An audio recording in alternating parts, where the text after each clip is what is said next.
Park on this Monday night. Game one of a three-game series between the rivals, the San Diego Padres and the Los Angeles Dodgers.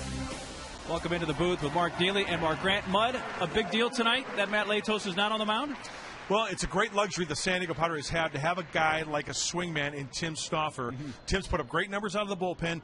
He's the perfect candidate to take that ball tonight on the hill in place of Matt Latos, who's a little bit under the weather. I think we should see pretty good things from Tim Stauffer tonight. Padres facing the Dodgers, a team that a year ago had the best bullpen ERA in the National League. This year it's been a different story, though. The bridge to Jonathan Broxton is kind of broke down and is under repair. Saturday, Jonathan Broxton, the big right-hander, hung a slider to Uribe, and it is out of here in left center field. Broxton, 6 blown saves on the year, 4th since the All-Star break. Jonathan was quoted saying, you know what, my confidence is fine. The main thing that I got to do is just keep battling. And the Los Angeles Dodgers, the bullpen does not look good. So one of the keys the Padres have to do in this series is plain and simple. Get Padilla out of there early and get into that Dodger bullpen because the numbers are not good. One Dodger reliever you don't want to see, though, Hong-Chi Kuo, the left-hander, has the best ERA in the National League as far as relievers. And he is going to be the closer now. Joe Torre making that call. He's a tough guy out of that bullpen. He is downright filthy. Here's the pitching matchup for tonight for the Dodgers. It is Vicente Padilla. He was the opening day starter this season for L.A. Tonight, his first start since coming off the DL for a second time. And Tim Stauffer threw 13 pitches yesterday and took the loss in relief to the Rockies. His only other start this season was on May 9th in Houston, stepping in for Kevin Correa. Tonight's pitching matchup is presented by Papa John's. Better ingredients, better pizza. Papa John's. Tim Stauffer steps in for Matt Latos tonight, making his 5th career start against the Dodgers. The lineups and first pitch from Petco Park are straight ahead.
Our closed captioning for tonight's telecast brought to you by Corky's, home of the free photo termite inspection. See proof of your termite problem with your own eyes.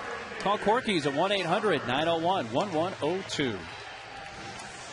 Here's Joe Torre's lineup tonight, brought to you by Floor Trader. Pay way less for your flooring and take it home today. Now open in Lemon Grove. Podsednik is the leadoff hitter, followed by Furcal, Loney, Casey Blake now in the cleanup spot hitting .500 in his last 4. Ethier in the 5 slot, then Kemp, Terrio, Osmus doing the catching tonight for Vicente Padilla.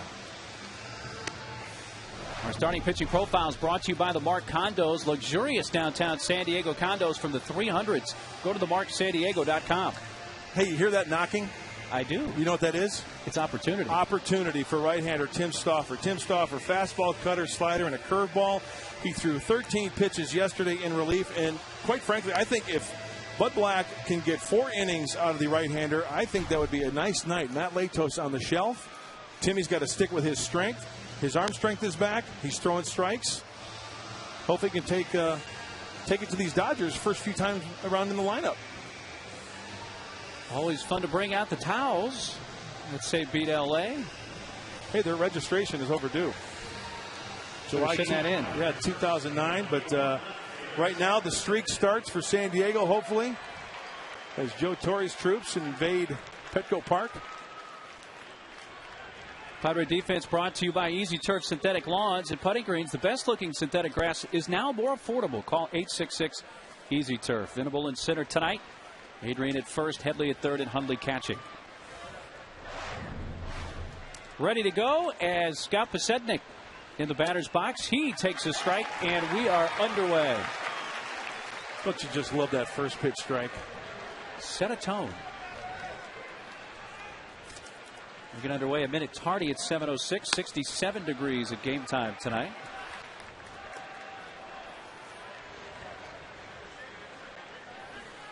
Well, Matt Latos was scheduled to toe the slab tonight, but a little bit under the weather. Line fouled on the left field side. Yeah, he had a pretty nasty stomach virus yesterday. We won't get too graphic, but it was not a friendly one to him, but he's felt much better today, he says, and looks like tomorrow he'll be back on that horse and on the mound for the Padres. Breaking ball whacked down the left field line, and that is just foul. Sednick flirting, especially with his speed, with extra bases there.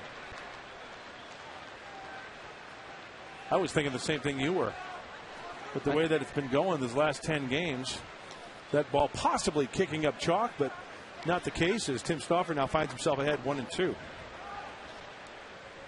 Pasednik, who was acquired from the Royals. I like the throwback stuff. First game from Pasednik as a Dodger came here at Petco Park last time the Dodgers were in town. And I think it doesn't take a rocket scientist to figure out for Tim Stauffer to be successful. Some early quick outs.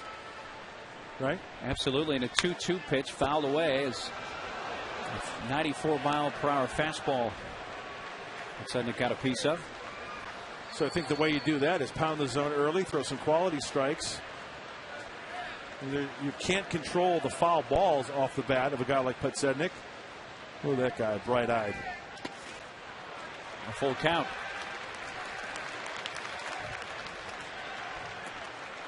Well, the Giants did win today in extra innings, 2-0 in Arizona. The Rockies also won today, beating the Reds 10-5 in Denver. So that's the objective there tonight for the Padres. 3-2 slapped down the left field side. That one will go well foul. You know, I think one of the things that Tim Stauffer has to do, come to the ballpark every day, being his role, he's got to be on red alert just because the starter might not answer the bell. Yeah, his role fits into somebody that may need to pitch on a moment's notice. In the air, center field. Venable drifting towards left center to make the catch. A 9-pitch at bat, though, for Pasednik. And that's the way this one begins.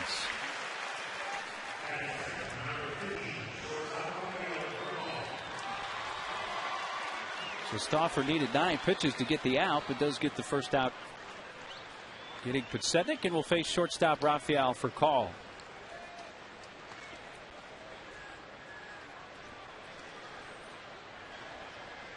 Switch hitting for call.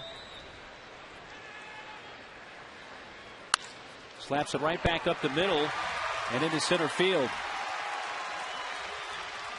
Stauffer took a swipe at it with his foot, but for call, swinging at the first pitch, he has a 1-out base hit. Look at the standings, brought to you by Mossy Ford and Mossy Toyota in Pacific Beach. we make it happen for you. And Giants actually have one more win than the Padres, but are 2 out on the loss side. So right now just a half game separating the top 2 teams. Rockies only 4 back. That went extra innings today in Phoenix. Nobody said it was going to be easy, right? No question. First baseman James Loney. Just look at the issues the Dodgers have dealt with. You know, a team that has doubled the payroll of the Padres is sitting here 1 game over 500, 69 and 68. This game can humble you in a hurry. No question about that. You sure they've got a lot of talent? Had the best record in the National League last year, 95 and 67. Did stumble a bit down the stretch. Remember how interesting it got? They came here for a late season series, got swept, and then had to barely hold off the Rockies at the end. You know, there's also a lot of stuff that happens off the field as well. You can have all the talent you want on that diamond. Of course, there's a lot of stuff that we don't know about as well that goes on in that clubhouse, like with any team. Check on for call. Always a threat to run.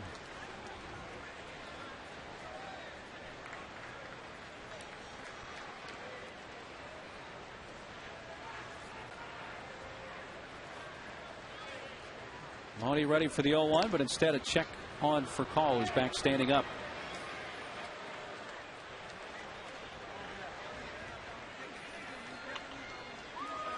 Padres 38 and 29 at home, 38 and 30 on the road. Nearly identical records now. Can they turn a pair? At Miggy, Adrian, 4-6-3. The Padres turn their 116th twin killing of the season. Padres get this one off the bat of James Loney. A hit nobody left on. And the Padres coming up in the bottom half.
Philly cheesesteak burger at Carl's Jr. It's a Philly cheesesteak on a burger.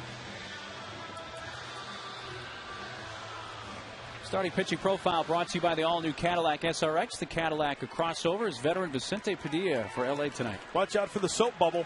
We'll get into that a little later. Fastball, curve, split, and slider. He'll throw everything. Change speeds, try to fool you, try to trick you. The Northfield leading off. Takes outside, ball 1. Pretty straight fastball. He can get up there about 93, 94.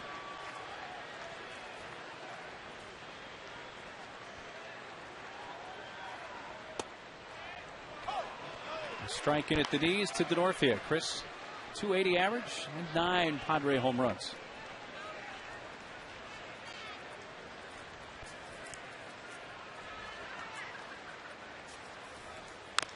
Thompson foul back. Northia led off yesterday's game, which drops Eck back to that 2 spot. Eck has done a fine job at the leadoff spot, but maybe that 2 spot is a little more comfortable area for him. Use his back control. I think so, and I love David Eckstein in that position. Denorfia's got a guy, he's got some pop in his bat. Pops it up short right. And Ethier coming in, calling off Terrio. Here's the Padre lineup tonight, brought to you by Alpine Rock and Block. Start your next backyard project with Alpine Rock and Block. Eck in that 2 spot. Ludwig in the 3 hole. Adrian hitting cleanup. Then Miggy, Headley, Venable. Nick Huntley batting in the 8 spot. He's hit well in his last 5. And then Stauffer.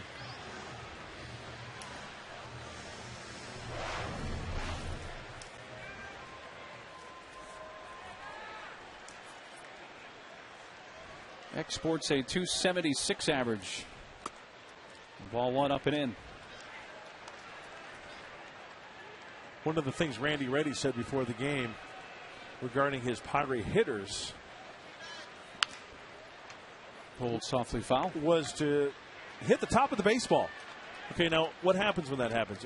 You either hit the ball on the ground or you work the ball in a line drive, right? Right. Try to prevent hitting the ball in the air and have pop-ups, because Padilla is a guy who's going to give you a lot of fastballs. In at the knees. And I guess Randy's message, maybe underlying, is don't try to do too much. You're not going to hit a home run that's going to win 10 games. Exactly. That's a good point. You can't hit a 5-run home run, right? Right. 1-2. Eck fouls it away. You see Padilla, this at bat to Eckstein, trying to locate that fastball A-way, throwing a lot of number 1s up there. First game back off the DL, his second stint on the disabled list for Padilla. And a bulging disc in his neck. And he jams Eck and strikes him out. Eck, one of the tougher guys to strike out in the NL, 2 down. Dodger defense brought to you by Mercedes-Benz. It's Sednick, Kemp, and Ethier in the outfield. Blake, he's just a steady guy at third base. Yep. Very solid. Ausmus doing the catching tonight. A former Padre and Del Mar resident. Here's Casey Blake sporting the Larry Parrish beard at third base. You're right, though. He's just a solid ball player. Very steady. 2 outs, nobody on in the Padre first inning. Ryan Ludwig, the right fielder. 400 ABs now combined between the Cardinals and Padres.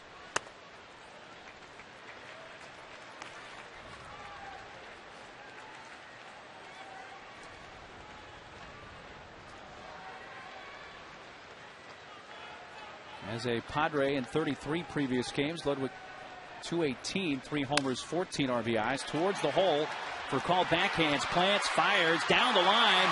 Loney trying to put a tag on, but safe at first is Ludwig. That'll be an infield hit for Ryan Ludwig. And maybe it's an infield single like that that will get Ryan Ludwig hot down the stretch. Ryan Ludwig himself said, you know what, I haven't been up to par. I really haven't been pulling my end of the rope.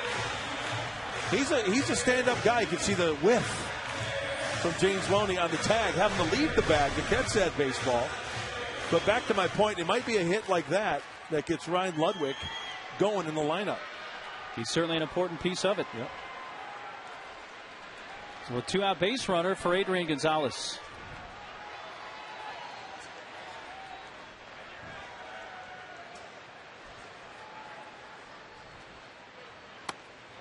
Swing and a miss and a high fastball. And Ausmus going out to the mound to talk to Padilla.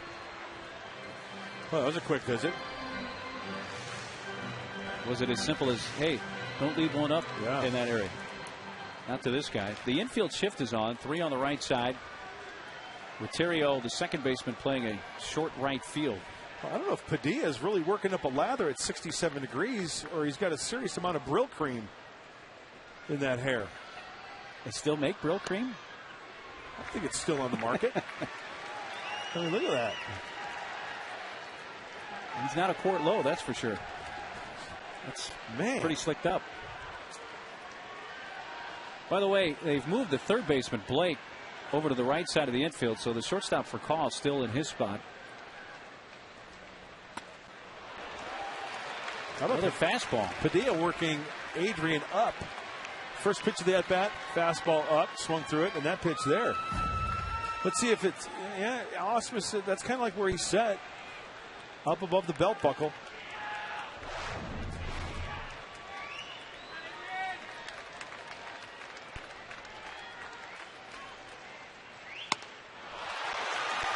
That fastball near the high outside corner, and Padilla strikes out 2 in the first. The 2-out single by Ludwig. He's left on.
Giants at 110, and the first 25,000 fans take home a new Padres patriotic bag presented by Flow TV. Get your tickets today at Padres.com. There's a photo of that great looking bag with the military logo.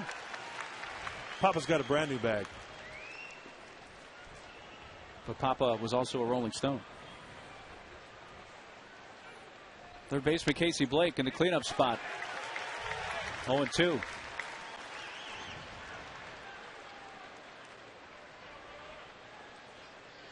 Tim Stauffer with his 15th pitch.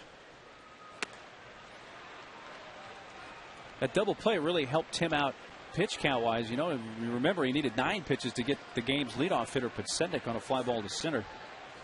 Then for Call singled on the first pitch, and Loney rounded into a double play. That one down low, 2-2. Because realistically, a guy who threw 13 pitches yesterday can go how long tonight? As far as pitches? Yes. I think each individual is different, but I think Tim Stauffer should be good around for maybe 60 pitches, 65 pitches. I mean, you got to figure you're warming up in the bullpen, right? You're taking those, getting hot. You come into the ball game, you get your 8, and then the intensity level, as we take a look at one of the best bullpens in baseball. Thank you. Strike 3 on the outside corner. Gets Blake looking. He thought it was ball 4, and he says something to plate umpire Mike Winters.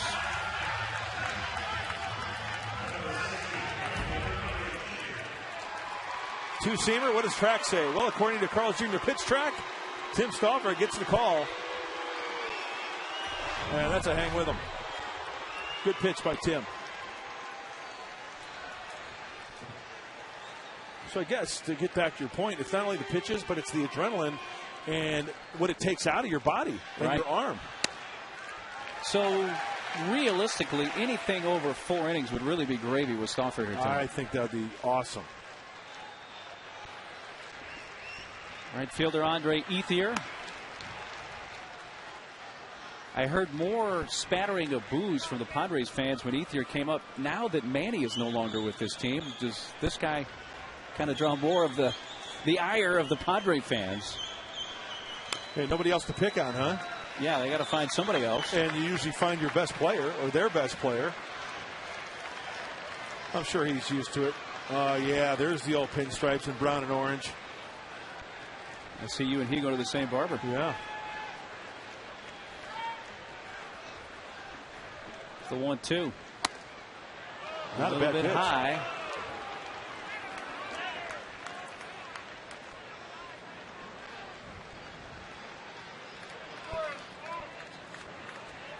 One out, base is empty, and the Dodgers second. The 2-2 to Ethier. He rips one in the air, deep left center field, but it'll still be well playable for Will Venable. Not tonight.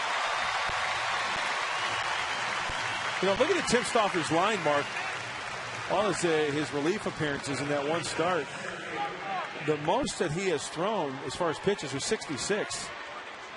That was back on August 26th. So I would say, what, 60 to 70 pitches maybe? Even though he threw 13 yesterday? Yeah, that may be on the high end, but yeah, around 60 or so, I would think. Here's his 24th. Off the outside edge to Matt Kemp. How about Tim hit 95 now?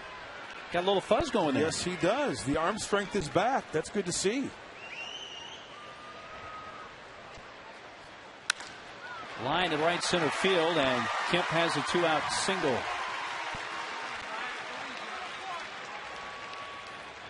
The second Dodgers hit.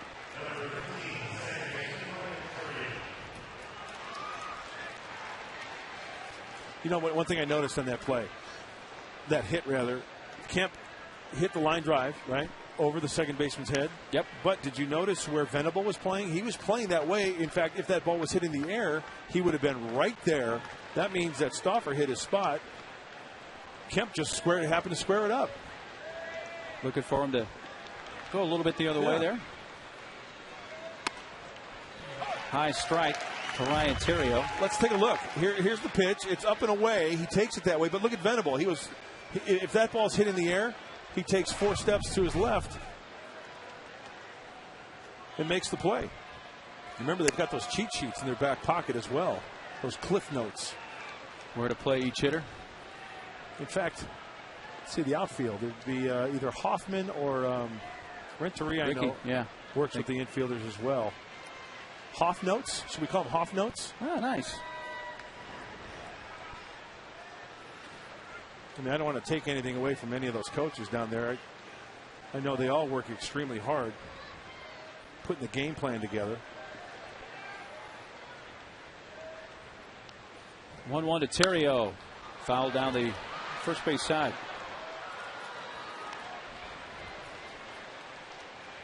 Theriot came over with Ted Lilly from the Cubs at the trade deadline. Had a little bit of a left knee issue recently. It seems to have put that behind him. I think Ryan Theriot falls into the category as the same as Jamie Carroll. 2 ball players that you'd love to have on your team. Hard-nosed. 92-mile-per-hour fastball up and in. I was talking to Rick Monday, one of the radio voices for the Dodgers today before the game, and he said that Jamie Carroll has done everything for the Dodgers except drag the infield. That's getting it done. That's getting it done. 2-2 pitch on the ground right side. Eck gobbles it up, then on to first to get Theriot. A 2-out single by Kemp. He's left on. First base runner stranded by LA tonight.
Hot Wheels, see full-size custom show cars, and race Hot Wheels before the game. Get your tickets today at Padres.com. Looks like the 5 freeway right there. A lot of Hot Wheels.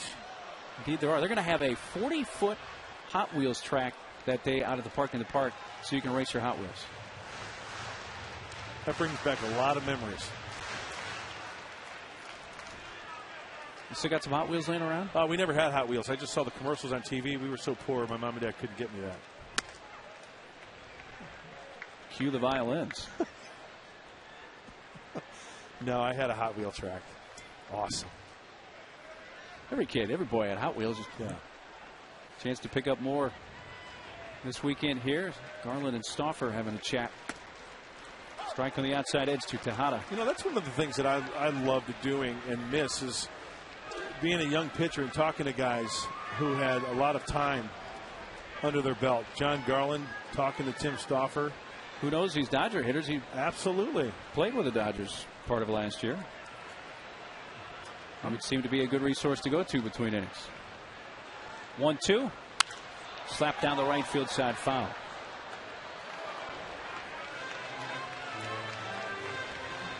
I know the losing skid is still out there, but Miguel Tejada really seems to have acclimated himself well on this ball club.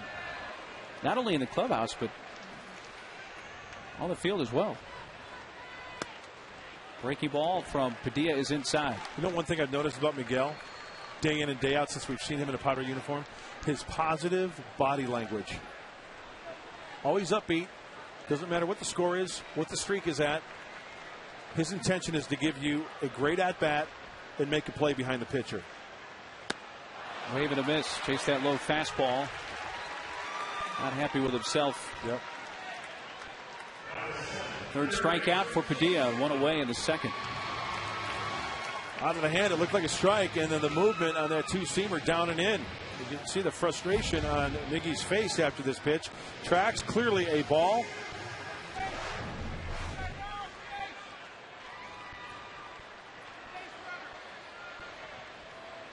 Oh, there it is. The soap bubble. That's what Vin Scully calls it, the voice of the Dodgers. Technically a curveball, but boy, it's almost an ephus. It's a ball. It was off the plate. Rolled softly towards Terrio. He gloves and throws out Headley. Rip Sewell, ephus. Rip Sewell threw the ephus. Didn't Ted Williams hit a home run off him in the All-Star game? All-Star game, right? Off the ephus. Rick Honeycutt on the right, Joe Torre on the left for the Dodgers. A couple of pretty good players there. Joe Torre, MVP. Joe Torre's playing career is borderline Hall of Fame. Great numbers. Obviously, what he's done as a manager is going to get him in. Yep. There is that big soap bubble for strike one. The Will Venable. Was it a strike, though? I think so. This is going to be. Yep. Yeah. On the edge. You might throw him another one. Fastball fouled back.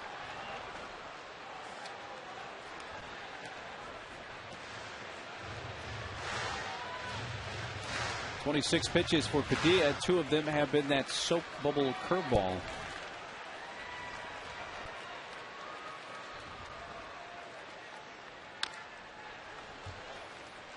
Something off speed there. Had a little dip to it right at the end. That might have been his split finger. Split's about 82 to 85. Got a little bit of sink to it.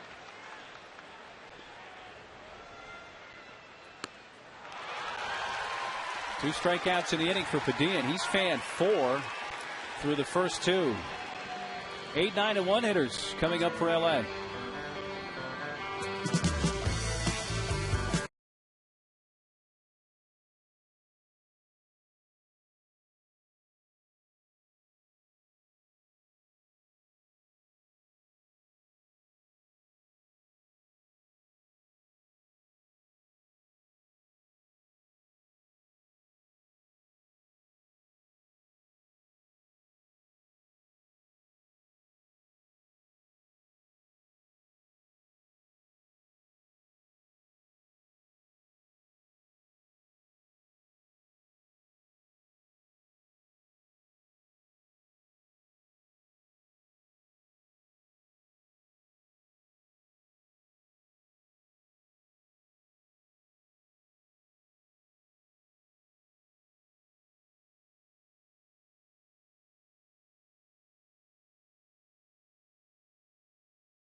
29 seasons as a major league manager.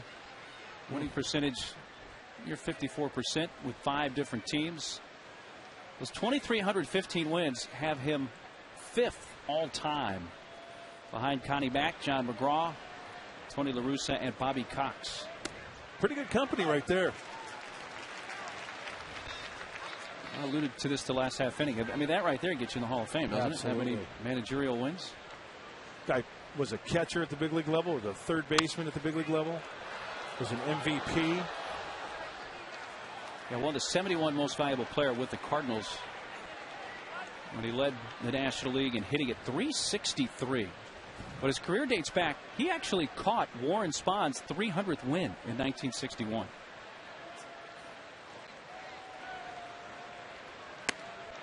Check swing, appealed.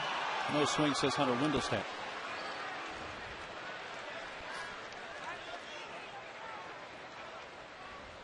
Brad Ausmus playing in just his 18th game of the season for the Dodgers. Brad Ausmus, did he play with Joe Torre? Kind of seems like it. It's his 18th major league season. Hey, I tell you what, Brad Ausmus has put together one heck of a big league career. I'm a big fan. 3-time Gold Glove winner.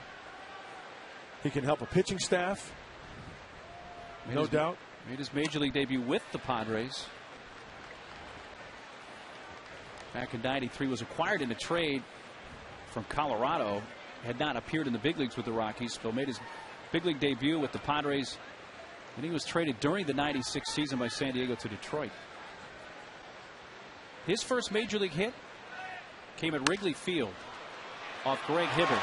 And here he gets robbed of a possible hit by Miguel Tejada.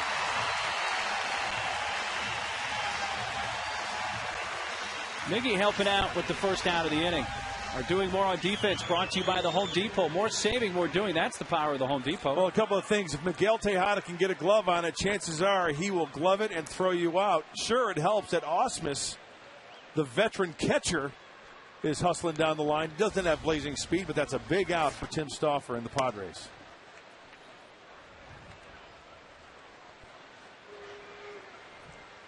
Pitcher Vicente Padilla has 4 hits on the season. That tails inside from Stauffer. 2 balls, no strikes.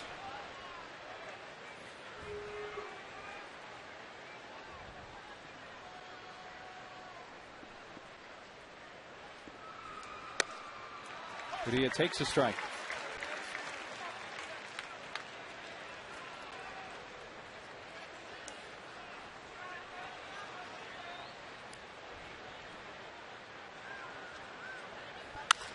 Padilla off the end of the bat.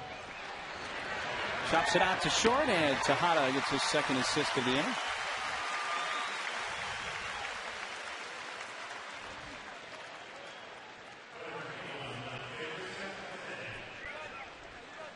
Back to the top of the order for Stauffer. Left fielder Scott Podsednik.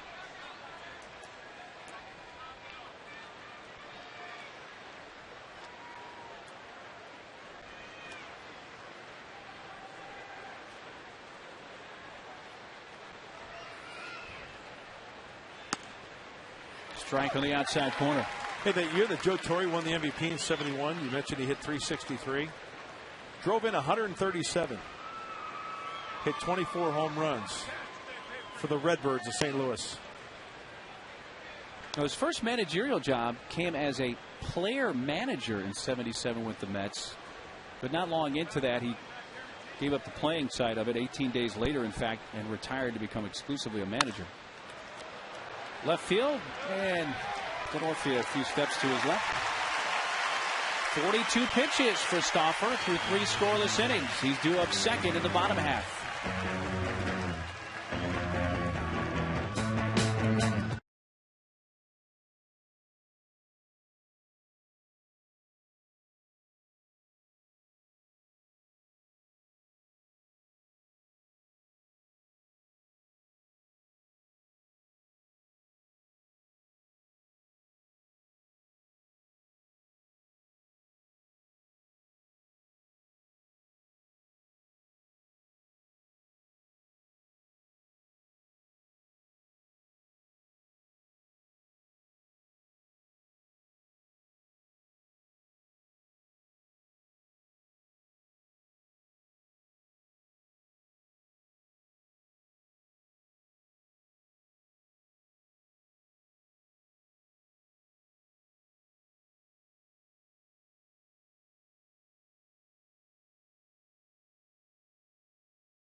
Check out the latest offers on a brand new Honda Accord. And Cox high-speed internet. Ready for higher speed? Go to Cox.com. Thanks for joining us tonight on this Labor Day Monday. Mark Neely, Mark Grant, and our terrific Channel 4 crew. Hope your holiday weekend has gone well. Hard to believe the summer gone. Unbelievable. There's a little cool in the air tonight. 67 degrees first pitch. The days are getting shorter. That ball smoked by Hundley. Deep left field. Petsednik watches it sail. Well out of here. Number 7 for Nick. And it's the Padres who take the lead in the third.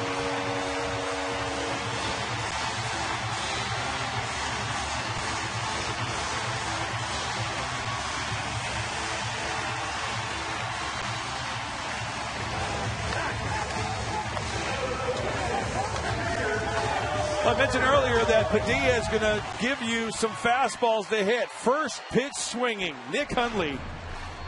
Whammy. All over that one. Put a notch in that man's shillelagh. There was no doubt about that one. Going to the deepest part of the park. Boy, that's, you know what? That's not a cheapie now. That's like 4 rows up. That's over 400 feet. Absolutely. That's my initial guesstimate. And the Beat LA chant starts with this Padre crowd. These fans have just been waiting to get right back in and have something to cheer about. Breaking ball inside to Stauffer. Well, the congratulations for Matt Latos.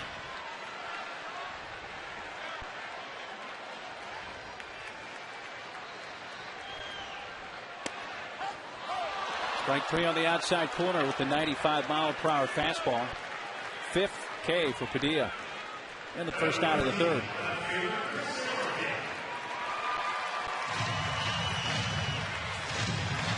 When we gave the Padre lineups, didn't we feature Nick Hundley and his numbers? We did.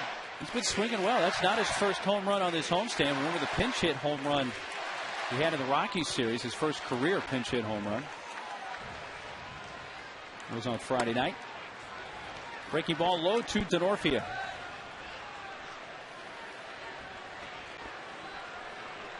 Fly to right field his first time up. One hop right at the bag. Blake throws across, 2 away. Blake was in a few steps near the cut of the grass, starting against a bunt. Was right there to get that on one long hop. Hey, to elaborate on Hot Rod's home run, when you see a ball hit like that with that trajectory, chance of that ball getting out, pretty slim, don't you think? Especially here at this ballpark. Yes, because if you get under it just a hair, a lot of times it doesn't go out of here. And it just goes to show you how much he got it and how strong he is when he hit the ball that high and it went out past the 401 sign. 5 rows. Ball 1 outside to Eck. He was a strikeout victim in the first.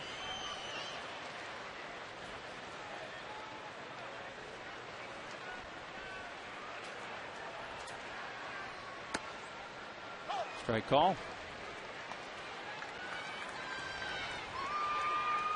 Three scoreless innings so far for Stauffer.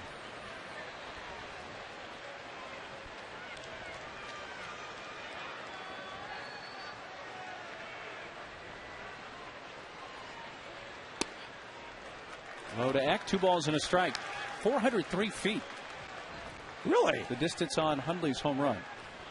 Well, if it's 401 there, that ball. It was a little to the left of that, but yeah, I agree with that.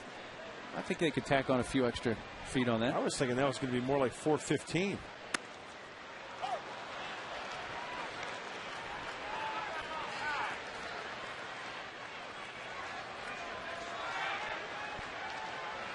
Hundley's home run has given the Padres a 1-0 lead here in the bottom of the third.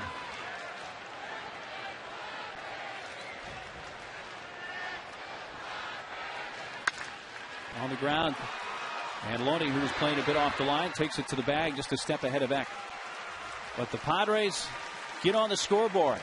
First pitch of the frame, Hundley takes out to left center field, his 7th of the season, and after 3 from Petco Park, the Padres lead the Dodgers 1-0.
November 14th for the Chivas Clásico as the Chivas USA takes on Chivas de Guadalajara at 8 o'clock. This is your chance to see world-class soccer live in San Diego. Get your tickets today at Padres.com/Chivas.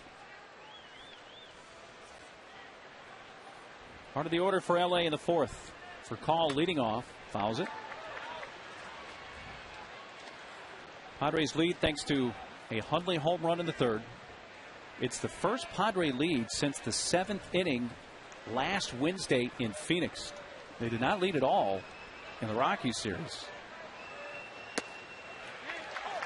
So even leads have been hard to come by. Recall single to center in his first at bat. He's behind in the count. 1 ball, 2 strikes. To his left, Tejada. Throwing out for Call by a step and a half.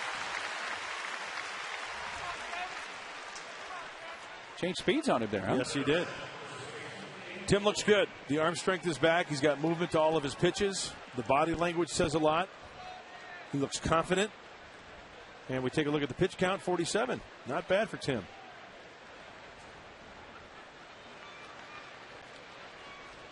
Threw a lot of pitches in the first inning. In fact, Podsednik was a 9th pitch at bat. That's right, to begin the game. So that was a pretty healthy number of pitches right out of the chute. James Loney helped out in that first inning, grounding into a 4-6-3 double play. Off-speed pitch down low.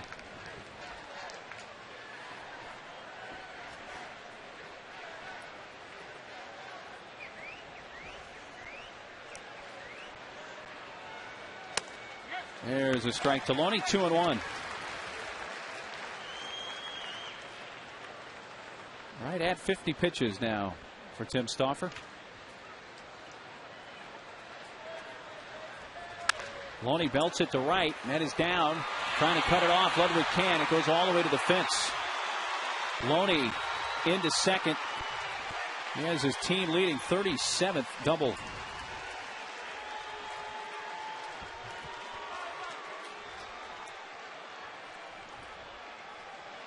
Ends a string of 5 in a row retired by Stauffer. Well, Loney worked the count in his favor, 2-1, and Tim tries to locate a fastball. Just didn't get it in enough. Hit sharply enough to get by Ludwig, and bing, off the wall for a double.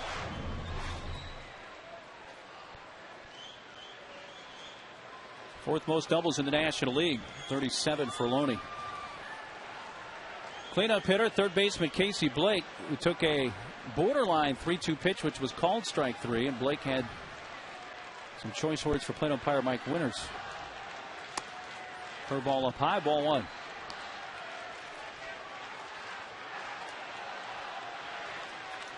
And Blake's been one of their hotter hitters. And as a pitcher, when you're starting, I know Tim Stauffer got the spot start tonight, but you want to know who's been swinging the bat well with runners in scoring position. Those numbers tell you a lot. A high fly right center field. Venable coast over. Loney's playing it halfway, so he will stay at second. So breaking balls early in the count to get Blake to pop up.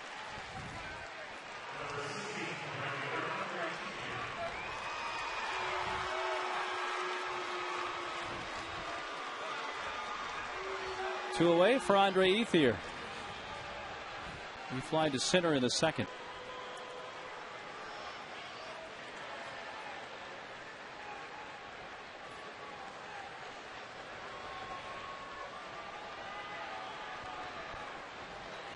They all flock together, don't they? Pitchers hang with pitchers. Relievers have their own little fraternity. Hitters talk hitting. And when the pitchers talk with the hitters, the pitchers are the smart ones. Yeah, we saw LeBlanc there, and a legitimate question was asked to Bud, why not Wade LeBlanc tonight since he was skipped? Well, Wade threw what Bud described as a rather lengthy bullpen session yesterday with Darren Balsley, so that really eliminated Wade as a good candidate for the start tonight. To right center field, and Ethier a base hit. It's going to bring home Loney with the tying run, and it's 1-1. Ethier's 72nd run batted in, and the Padre lead unfortunately did not last for long. Remember the pitch to Loney? In. Double. This pitch in. And Ethier, watch the hands. Get it through. Fight it off. Pulls it to the second base side of the second base bag. And just like that, the Dodgers tie it up.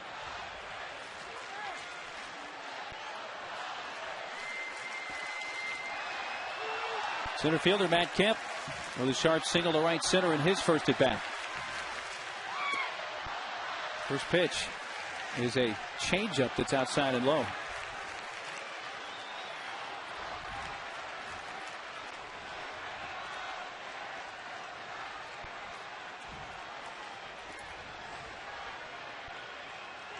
You know, looking at that pitch that Ethier hit, that ball is inside even just a little bit more.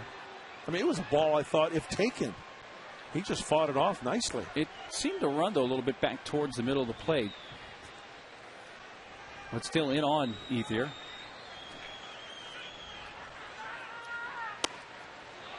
Over but low, 3-0.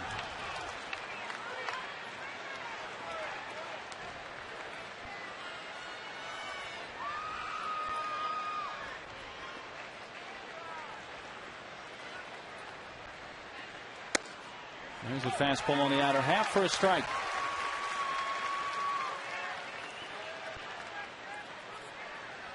Ernesto Frieri loosening in the Padres bullpen. Next pitch will be number 60 for Tim Stauffer.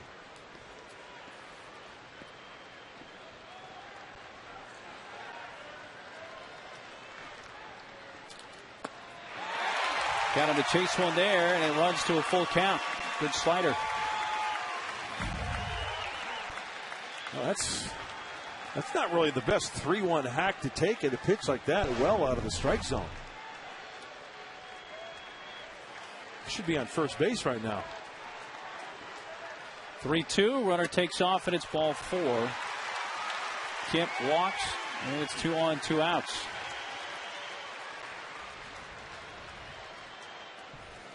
Garrett Balsley trots out.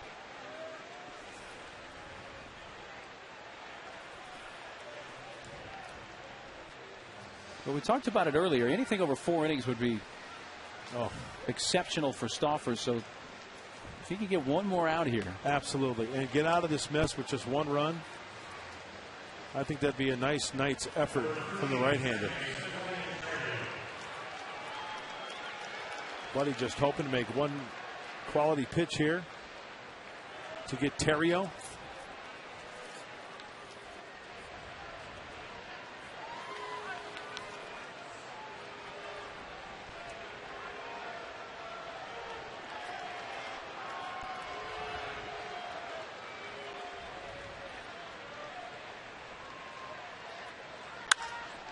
To first and caught by Adrian on the line. The Dodgers do get a run on a couple of hits in strand 2. Nice work tonight by Stauffer.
Cadillac CTS Coupe. Visit your San Diego County Cadillac dealer and test drive one today. Into the home half of the fourth inning, a 1-1 game. Ryan Ludwig leading off. Ball one tails outside. An infield hit for Ludwig in the first inning, beating the throw from the shortstop for call.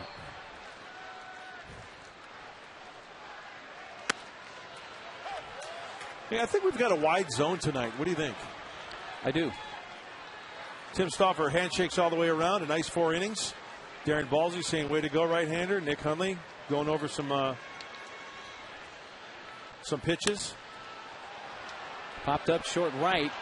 Going out. Terrio has to go a long way to make the catch.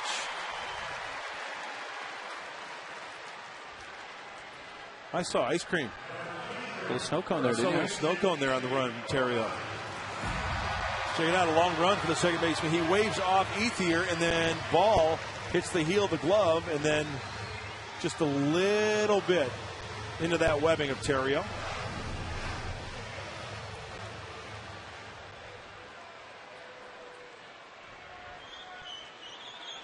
Adrian Fand in the first. Saw a lot of fastballs. This one lower in the zone, and he takes it into left field for a 1-out single. Well, that fastball was primarily elevated to him the first time he came up. Even higher than that. Absolutely. That looked like it was mid-thigh high, outer half. Adrian beating the shift. Adrian working on the night shift. Going the other way.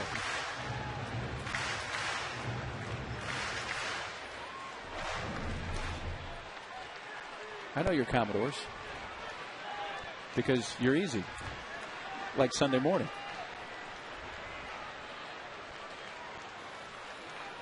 Miggy Fand in the second.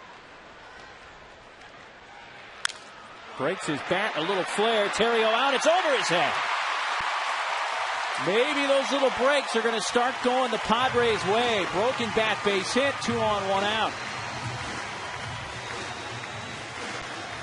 Hey, everybody would have loved to see Tejada hit the brick house down the left field line, but a broken bat flare to shallow right center field will be just as nice to get some base runners. And maybe the Padres getting that run back that the Dodgers scored in the top half of the fourth. Fighting off a Padilla fastball. He will gladly sacrifice that bat for a base knock. That one sailed on over the head of Terrio.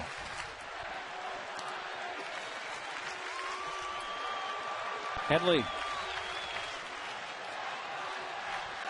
Grounded out to the right side his first time up. 2 on, 1 out.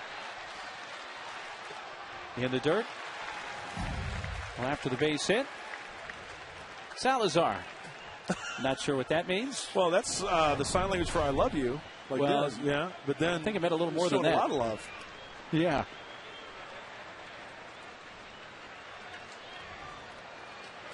But the sign language, you just put the hand out. It doesn't require you thrusting it towards your own face. Right. That was the additional. Well, maybe he loves himself. I mean, you got to love yourself before you love others. This is Kachi talking with Yorby.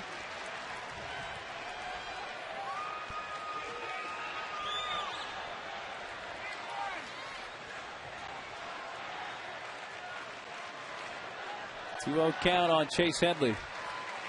Dodgers 1, Padres 1 in the bottom of the fourth. Padres got a Hundley solo shot in the third. The Dodgers tied it in the top of this fourth on an Ethier 2-out RBI single. Another one down in the dirt. Nice job by Chase Headley laying off those breaking balls in the dirt.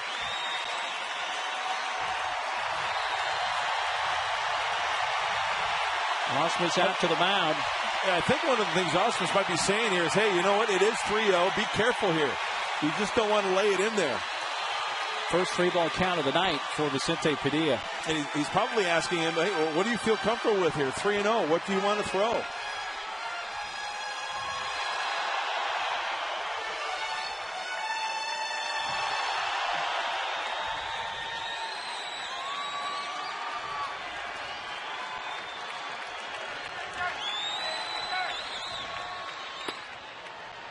Little slider. No, did not get a fastball. They got a little slide piece. Now Chase Headley's thinking to himself, okay, 3-0, he throws me a wrinkle. What is he going to throw me 3-1?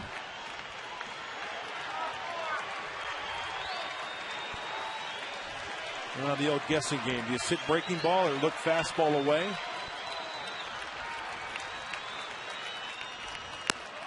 Breaking ball up and away. You know, who's seen the most fastballs tonight, strange enough, has been Adrian.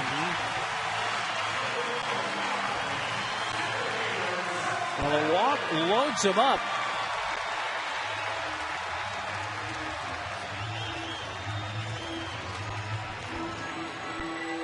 See, this is the situation where I've always been a firm believer where strike one is okay. Because then pitchers might get a little tentative and try to nitpick a little bit. Next thing you know, you're ahead in the count. Let's see what happens here. Strike one is okay for the hitter. For the hitter, right. Exactly. Will struck out his first time. And it's a fastball up high. And ball one's even better. That'll work nicely for William. Trying to give the Padres back the lead.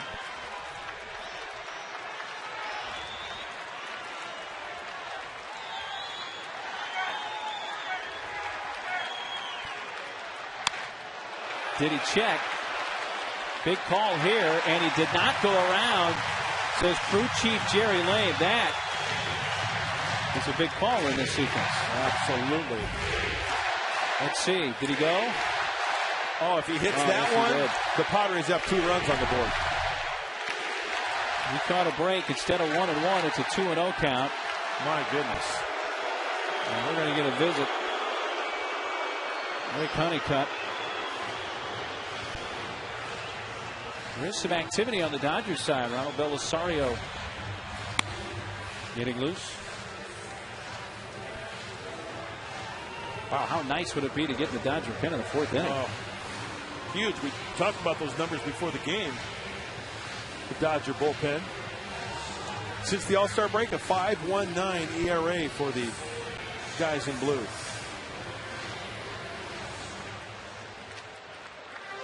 That bullpen down there, they've allowed 114 hits and 77 walks in 130 innings since the All-Star break. It's a lot of base runners. 3 of them out there right now for the Padres with 1 out and a 2-ball no-strike count on Will Venable.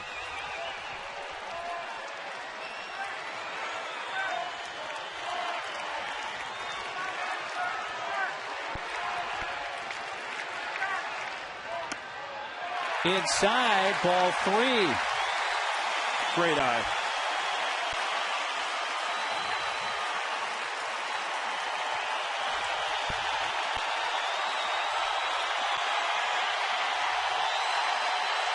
William can watch the next and a high strike.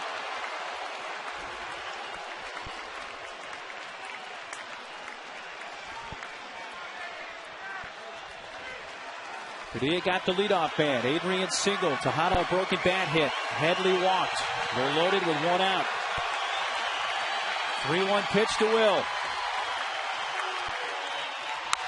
Venable, a high fly down the left field side, is slicing and going foul. Hey, don't be surprised here if Padilla throws an off-speed pitch. In fact, I would almost slide out on it, right? Yeah. Looking at what he's done so far tonight. From 3-0 to 3-2. Padilla knows exactly what he wants to throw here. Let's see if there's a sign after 2.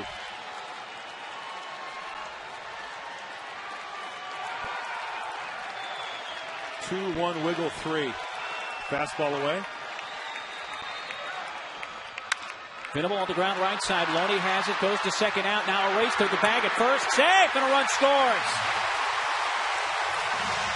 2-1 San Diego. Venable speed beat it out. I'll tell you what, you got to give Padilla credit. He got over there and made that catch on the move, and it was bang bang at first base, but the Padres reclaimed the lead.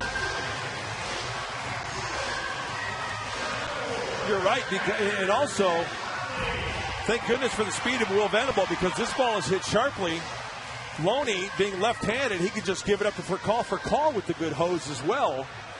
There's a lot of athleticism going on there. And that How is very close is that? Good call by Hunter Wendelstedt. Because Padilla's got the ball going in the glove, but look at the foot, not on the bag just yet, and Will beats him by, what, an inch or two, tops? That's a great call by Hunter Wendelstedt. Runners at the corners, 2 outs. Very resourceful there, making a hat out of that sign. Nick went deep on the first pitch he saw in the third. Takes a fastball for ball 1.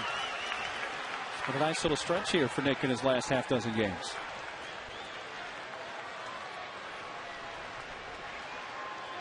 So Adrian scoring the go-ahead run for Venable's 47th run batted in. Mike Baxter just called up from AAA today in the on-deck circle with the pitcher spot due up next. High chop. Charged by Furcal. Gets, hesitates, hangs on to it, and in comes Tejada. 3-1 Padres. I'm not exactly sure why he didn't make a throw to first there. I'm right there with you because he's got the good arm. Hundley is running. Sure, it was a high chopper. And I don't want to think that he conceded and just held on to it because he didn't want to throw it away. He's looking at first. Yeah. And maybe he would have thrown out the runner. Maybe not. Probably not. But still worth a throw, right? Absolutely. Mike Baxter, left-handed hitter. In his big league debut, a pickoff attempt at second, and diving back is William Venable.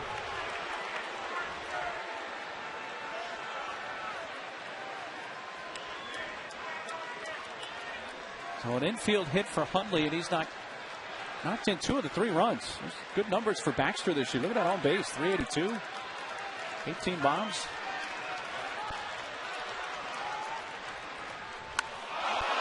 Got under it, popped it up.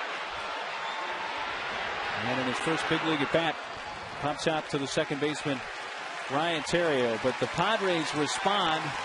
They get 2, and after 4, San Diego 3, Los Angeles 1.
Our mid-game recap brought to you by Murray Lampert Construction. Hey, check out their new and improved website at murraylampert.com to see photo galleries, get some remodeling tips, meet the team, and even schedule a no-obligation in-home design and an accurate quote.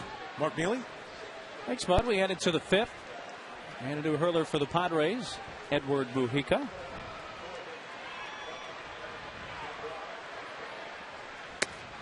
Ball one is outside. Kind of an exciting half inning for San Diego. A lot of base runners and a couple of runs, and the lead for Edward Mujica. So the bullpen trying to pick up Tim Stauffer and the rest of the club to try to get back on that side of the ledger with a W. Tejada with a single, scoring a run. Nick Hundley, hot rod, hitting one out of the yard in the 3rd inning. Adrian contributing with a single and a run scored. Strike to Osmus. If you noticed on Mujica's numbers, 66 strikeouts, 5 walks. That leads all major league relievers in strikeout to walk ratio. Basically 13-1. That's unbelievable. Fastball is off the outside corner.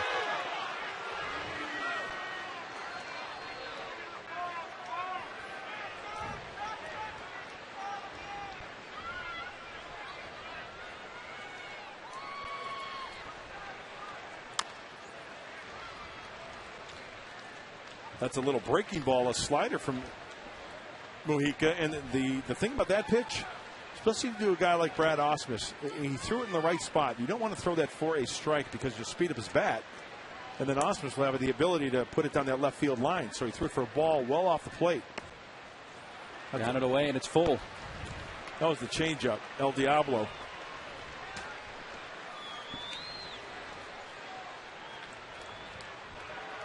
Eight, 9, and 1 batters for the Dodgers in the 5th.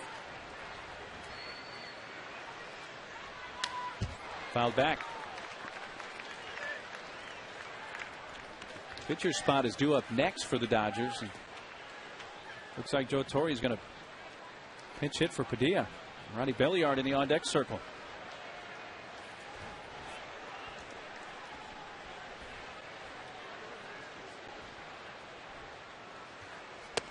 Walked him on the 3-2 pitch.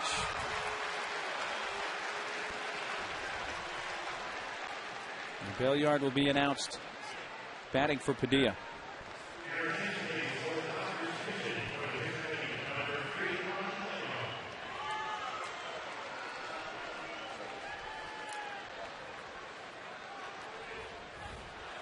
So each starting pitcher goes 4 innings. Now, you know the story of why Stauffer is pitching for Latos tonight, but Padilla just coming back from the disabled list, so only able to go 4 innings tonight. First start back. And he trying that outside corner again and misses. Ball 1.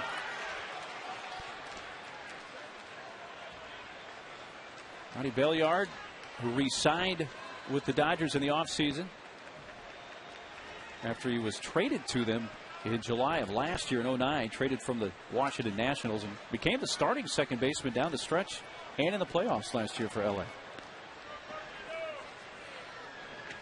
Check on Osmus, who I doubt is going to do much straight stealing in this position. Yeah.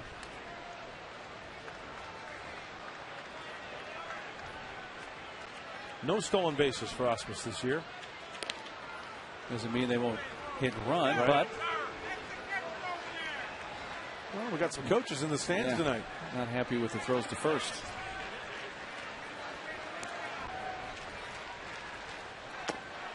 Two 2-0. Asking for an appeal, and Wendelstedt says he did not go. Here comes Darren Balsley, Adrian, and Hundley out to the mound. Well, here's the last pitch. Belliard, does he go? That's right on the edge there. But really? I think he went, because most of the time guys do go around. It's so hard to stop that swing. What'd you think? I know what you think. Shouldn't have asked. Left-hander Joe Thatcher up.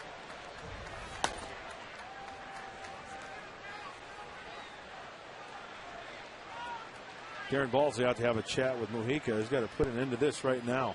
Working behind. Good double play combination here working on.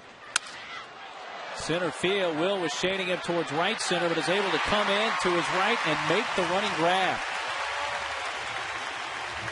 One out. I was talking to Rick Renteria the other day. We were talking outfield, and I brought up Will Venable's name, and he said that he's been working in center field, and the one thing that Rick said that Will does extremely well is his cut down time to getting to the baseball. You know what I mean by that? Getting closing speed. Closing speed. Getting to that baseball, having the athletic ability and the speed to where if you do lose a step or two, you can make that up and make the catch. That's something that Will does extremely well. Well, with the left-handed hitter Podsednik coming up, that's going to be all for Mujica. He faces two batters and goes a third of an inning with a walk and a man left on that is still his responsibility. This pitching change is brought to you by the Mark Condos, luxurious downtown San Diego condos from the 300s. Go to themarksandiego.com. And here comes Joe Thatcher.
Federal Credit Union with record-breaking member growth. Make your move and open an account today.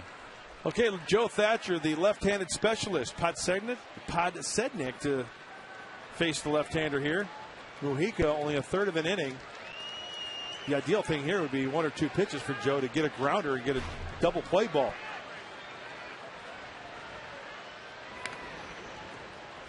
Now Thatcher checks on Ausmus. Once again, not a lot of speed at first base, so. But Podsednik from the left side gets down that first base line quickly.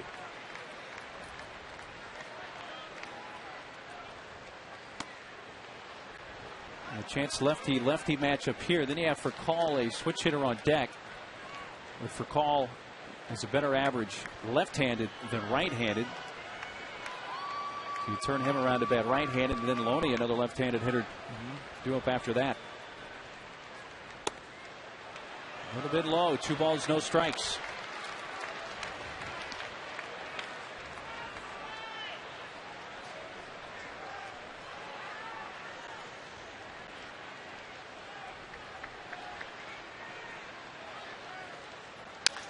Broken bat right side. Adrian has it. Goes to second for one. The step on, and Miggy just wanted to make sure he got an out there and got the lead man. Has caught the ball and then stepped on the bag.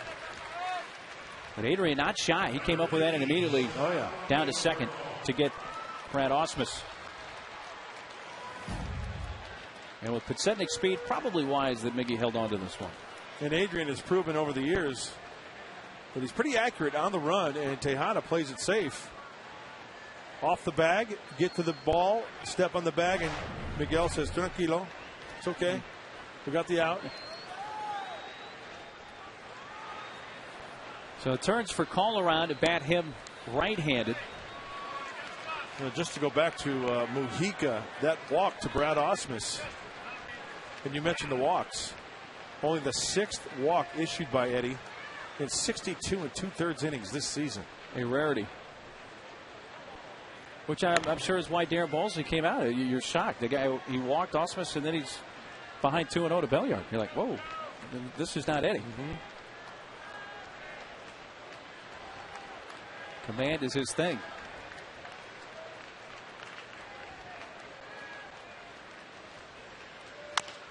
Chop by Furcal. This would be a tough play with the speed on the bases and no chance. Throw back behind the runner. Just getting back was Podsednik. A good idea from Headley. And they wound up almost getting the lead man as it was.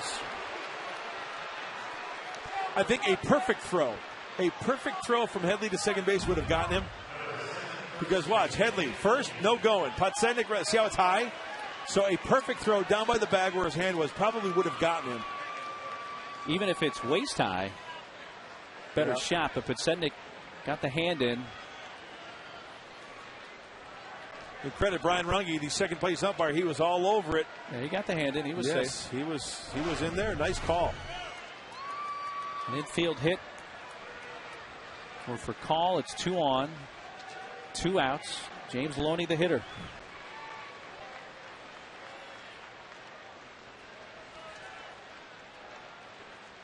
Boy, that would have been nice for the Padres to get an out on the bases out of the inning. Thatcher wouldn't have to gear it up again to face Loney with a runner in scoring position. I think Bud Black is just kind of motioned to maybe close the gap a little bit at second base. Doing whatever they can, the fans. I'm speechless. Popped up. Short right. Eck going out. He's calling for it. Dodgers strand 2. They have now left 5. Midpoint of the 5th. 3-1 Padres.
Crossing his 7th shutout as the Dodgers beat the Cardinals 5-0. Let's take you back. Well, you talk about a guy who just gave fits to hitters. He would throw strikes, good command of the fastball, and then drop that screwball on you. Oh, what in the Saturday Night Fever was going on in that crowd? Did you see that? Yeah. Did you see the satin-like jackets and the curly hair and the mullets? Hey, Nando. There's ball 1 outside to Denorfia. I know they had their fun with Manny and Manny Wood, but nothing approaches Fernando Mania back in the day. Nothing. You know why? This guy, he just went out and pitched. He did all his talking with his talent. There's never in the papers, you know, in the magazines. Of course, there was an internet back then, of course, but still. He was the rage, man. Oh. And still, I'm sure, is a national hero across the border in Mexico. 1-1 pitch. Fouled by Denorfia. Top of the order for the Padres in the 5th.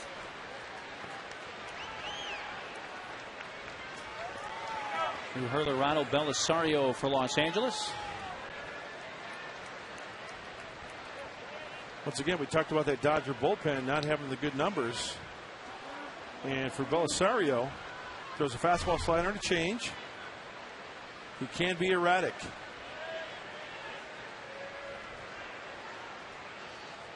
Hey, speaking of which, he hits Denorfia, who drops the bat and trots to first.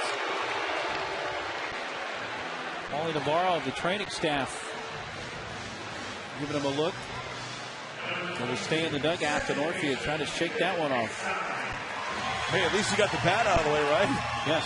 I mean, I'm sure Chris Denorfia will gladly take one for the team. It hits the elbow. Boy, it got the home plate umpire, Mike Winters, as well. So give us a good look. Left elbow. Got Mike Winters right on the face mask. Yep.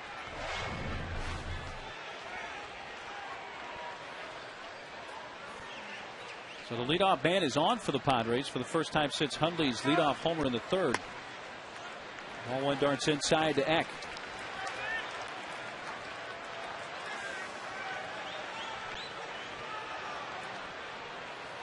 Left-hander George Sherrill starting to heat it up in the Dodger bullpen. You know, that hit by pitch, nothing unusual for the Dodgers this year. That's 52 hit by pitches for their staff, second most in the NL.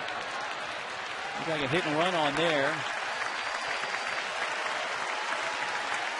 And Eck came up empty, as did the catcher Ausmus, and Denorfia winds up at second.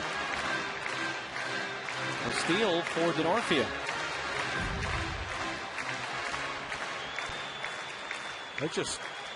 Ausmus just boxed it. Couldn't come over cleanly.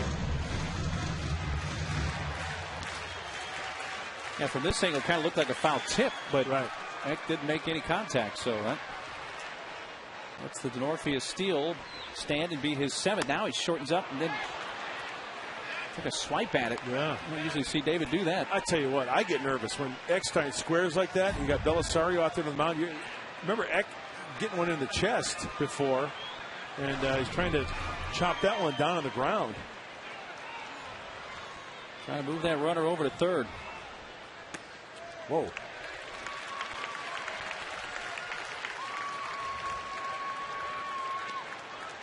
Denorfia at second. Nobody out. 3-1 Padres in the bottom of the fifth.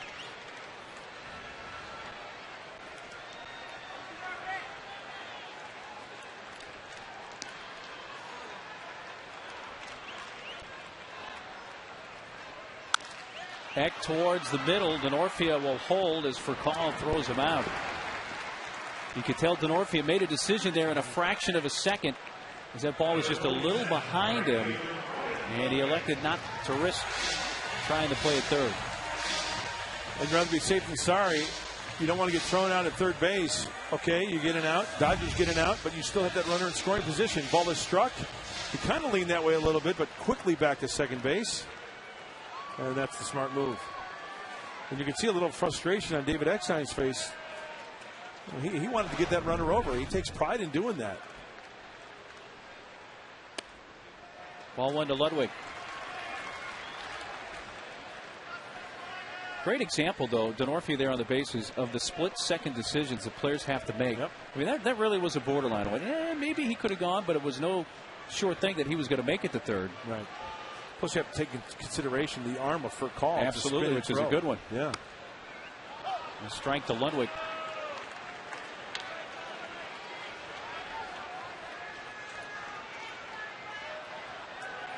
Ryan with an infield hit in the first, and in the fourth popped out to the second baseman Terrio.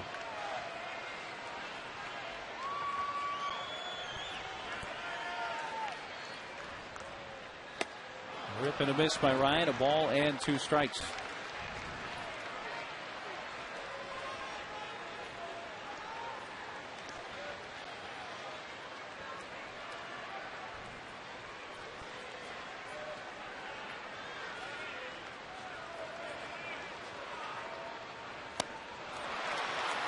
Out on strikes Ludwig for the second out. Belisario's first strikeout. First base open, and let's see if they even mess around at all with Adrian here. And it looks like they will not. They'll intentionally put him on.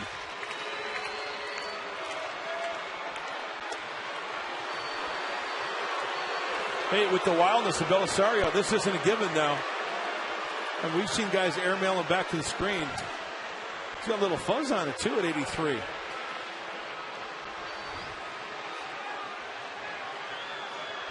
Once this is completed. Whoa. Adrian could have taken that pitch down the left field line for a double.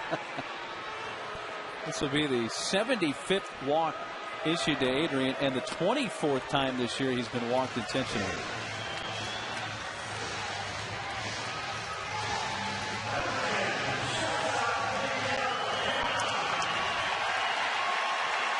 Two on, 2 outs for Tejada.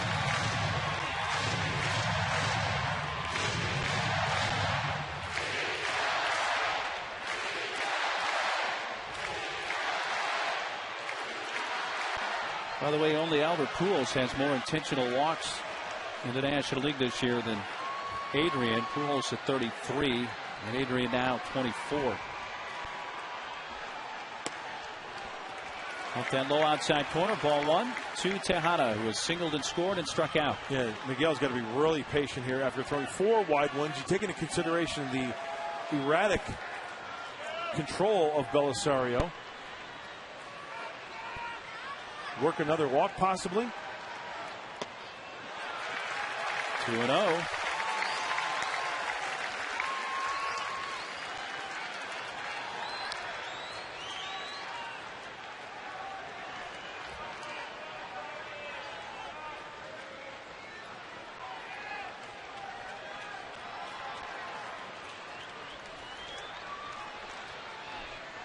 Lead runner takes off. The pitch is a strike and no throw to third. A straight uncontested steal for Denorfia, his second of the inning.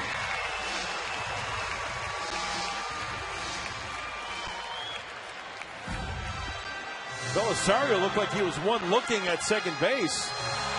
Casey Blake, not a move over at third base. Brad Ausmus trying to frame the pitch, and Larry Boa can only take off his helmet and scratch his head.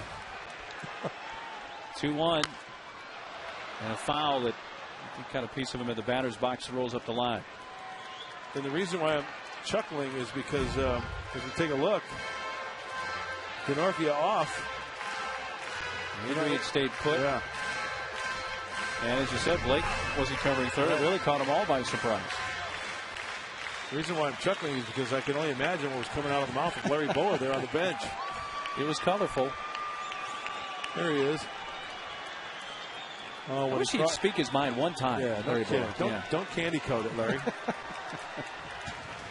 2 on, 2 outs. 2-2 pitch. Jammed him and fouled left side.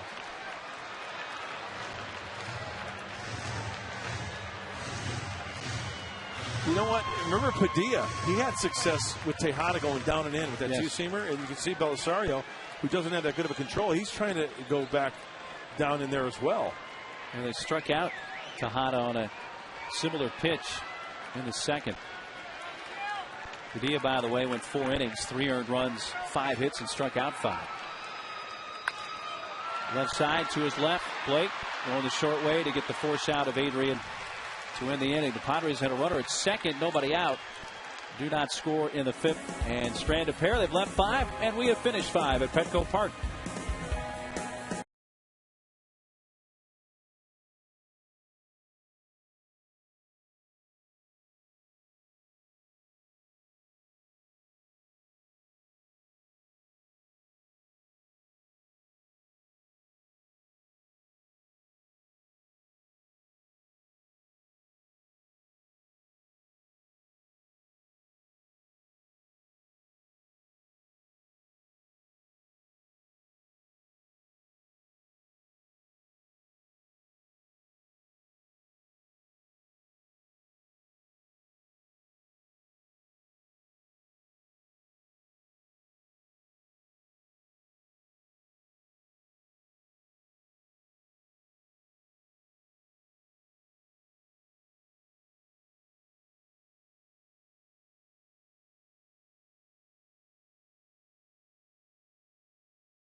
Park for a ball game after a tough year with the economy. Well, it's time for Jenny Cavnar's All-Star Night Out with Tony Gwynn Jr. coming up September 24th when the Padres host the Cincinnati Reds.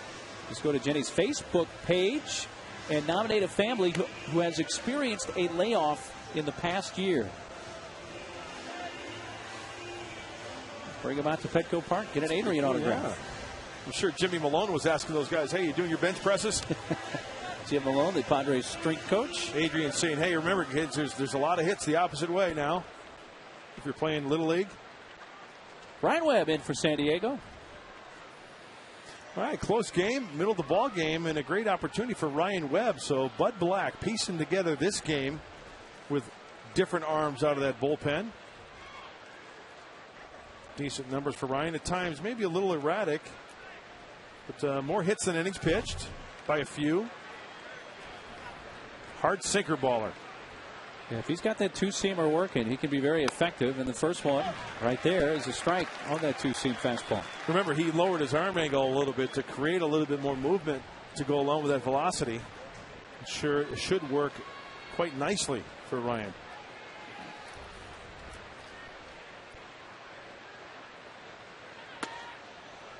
Breaking ball high to Casey Blake.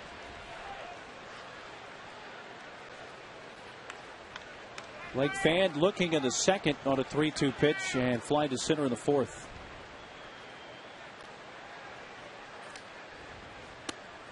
Strike two, 1-2. Blake, then Ethier and Kemp in the Dodgers' sixth. 3-1 San Diego. Hundley a solo homer in the third made it 1-0. Then Ethier, RBI base hit in the fourth, tied it up. Padres in the bottom of the fourth. An RBI fielder's choice for Venable and an infield hit for Hundley brought in another run. 3-1 Padres in the sixth.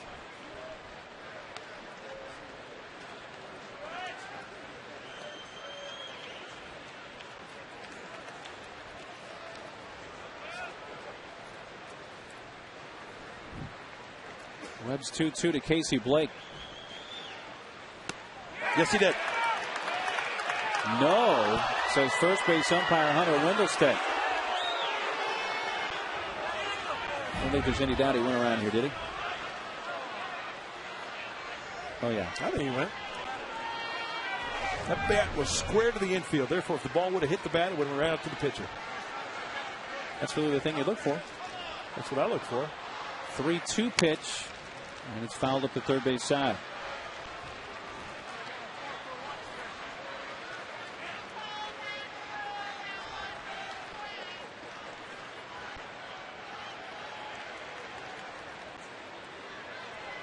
I remember Blake was called out on strikes in the second on a pitch that looked off the plate, so maybe a little baseball karma coming right back here. Yeah. Giving him a chance here, 3-2, and he rips it towards Eck, past Eck, and into right field, a leadoff base hit for Casey Blake. So he took advantage of not getting rung up earlier in the at-bat. And the leadoff man is aboard, bringing the tying run to the plate. And the always dangerous Andre Ethier. Hey, another factor here for San Diego. Remember, for a while there, most of the season, Joe Thatcher was the only left-handed bullet down in that bullpen for San Diego. Well, now, with the addition of Cesar Ramos, who came back yesterday, we could possibly see him in this game now that Joe Thatcher has been used early. Especially with the key lefties in their lineup. Yep. Sednick, Loney, Ethier. First pitch breaking ball, strike one. Ethier against Stauffer. Fly to center in the second and then single to right center, driving in Loney with the Dodger run in the fourth.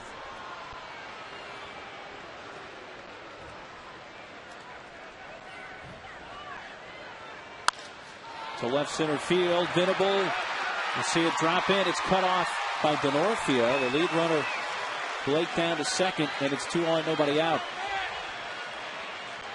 Ethier didn't exactly square it all the way up, but he got enough to get it over the infield and dropped it into left center for his second hit of the game.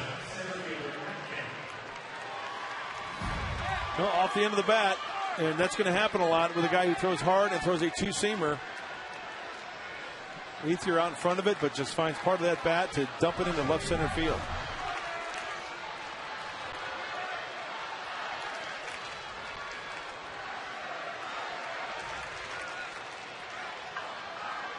On the horn to the bullpen again.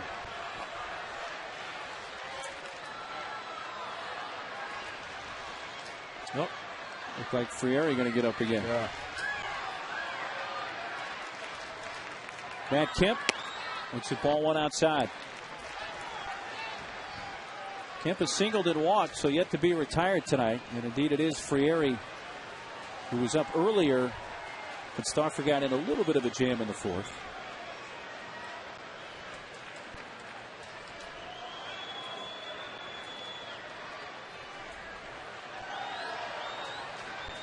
Ryan steps off.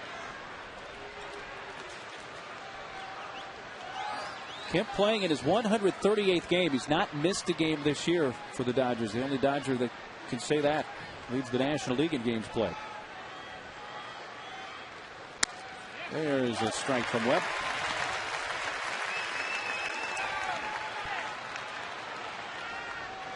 You know, there's one thing throwing the two-seamer fastball away to a right-handed hitter for a strike. But then it's another thing throwing it 95, 96 with that same movement. That's tough to hit.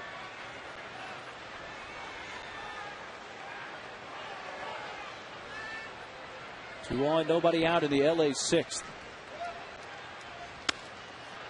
Fastball away to Kemp.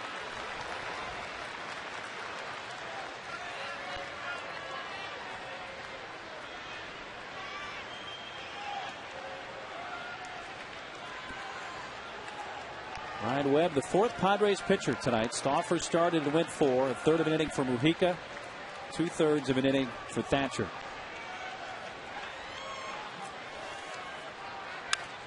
Straight back. This is a Johnny Holstaff night. Gonna need a lot of them. Yeah. You've heard of Johnny Holstaff, right? Sure. Who's getting the start today? Johnny Holstaff. That happens. Everybody get ready. Late in the year.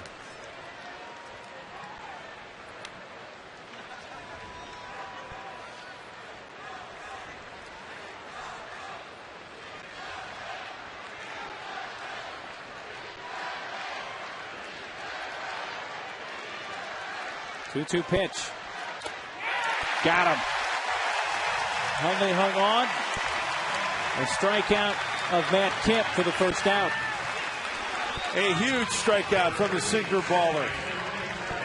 It sounded like Kemp may have gotten a piece of it. I think he did. And Nick Huntley holding on to it for the out. Now forced at any base. A double play still in order. Huge for Ryan Webb. Let's go in Webbo, man. Second baseman Ryan Theriot. You know, grounded out and lined out. The thing about Theriot, he is such a tough hitter. He uses the whole field. He can fight off a two-seamer, try to go the other way, so be heads up on that right side of the infield. Ball one outside.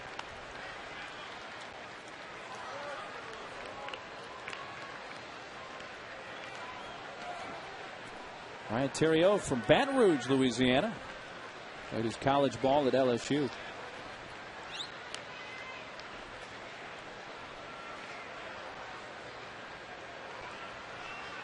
Long look at second by Webb, and then he steps off as Blake had made a little move towards third base.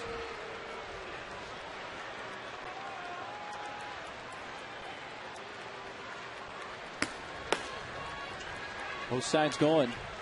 There's Ramos on the right. Frieri on the left.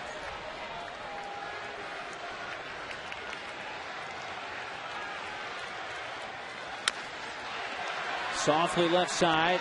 Chase cuts it off. He gets the out at first. The other runners advance.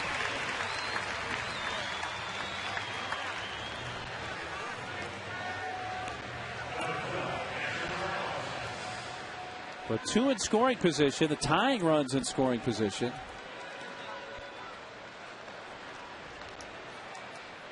And the catcher up for the Dodgers, Brad Ausmus.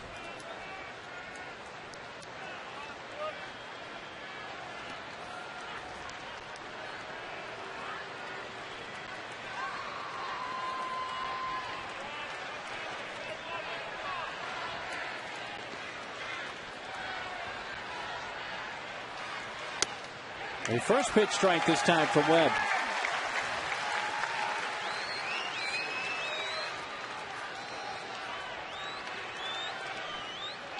Ausmus in the third, grounded out to short. Then he walked, leading off the fifth. Batting here in the sixth with 2 on, 2 outs. 3-1 Padres. Time called.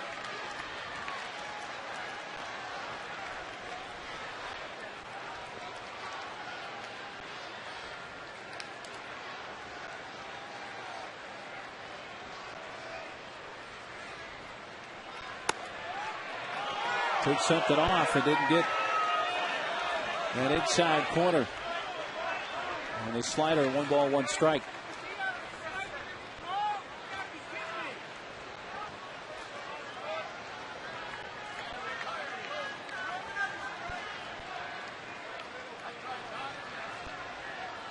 Ausmus back to the hill. Webb trots towards the bag, the underhand toss, and he gets out of the inning. The Dodgers strand 2 in scoring position and have now left 7 tonight.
Right here on Channel 4 San Diego tonight with John Weisbarth and Bob Scanlon. Sequan Casino, San Diego's Daycation Getaway.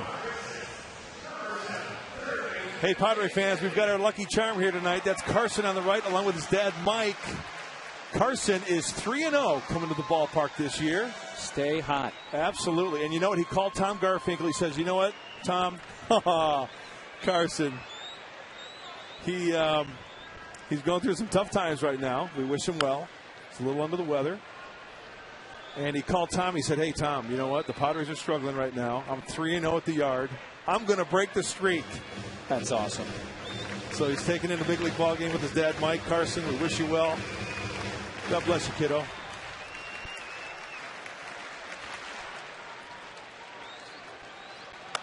Way up high from Sherrill. This is new Dodger lefty George Sherrill in the game.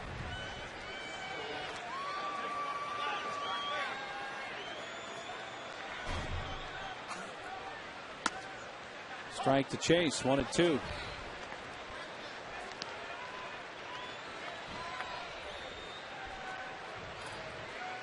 Well, of all the call-ups that the Dodgers made, Sherrill still the lone left-hander in the bullpen for Joe Torre. With the exception of Quo, yeah. He's not the closer. Exactly. My bad. Thank you. But still, they've got 4, 5, what about 8 or 9 righties now in their pen with the call-ups. There's Quo front and center. There's Weaver, Broxton. The Dodger bullpen, which was the best in baseball a year ago, best in the National League ERA-wise. And George Sherrill was a big part of it after coming over in a trade with the Orioles. He's not been able to put up similar numbers in 2010 for Joe Torre. Fastball up high, and it's a full count.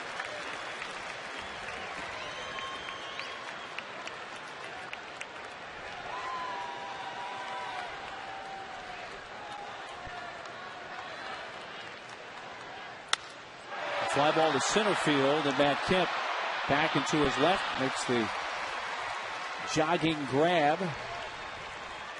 One out. Well, Sherrill's a 3-pitch pitcher. Fastball, slurve, and a change. Doesn't throw hard. He's got a little bit of deception in that delivery. He has a tendency to short arm it a little bit, so the ball will have a tendency to jump up on you. His fastball is only about 89, 90 miles an hour. But in 30 appearances last year for the Dodgers, 1-0, a 0.65 ERA. His ERA is 6 runs higher than that this season. Good strike one on Venable. Will 0 for 2, but does have an RBI on a fielder's choice. Shortens up and takes just off the outside corner.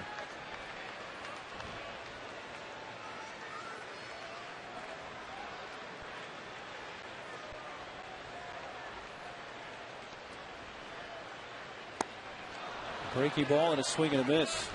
That curve takes it to 1-2.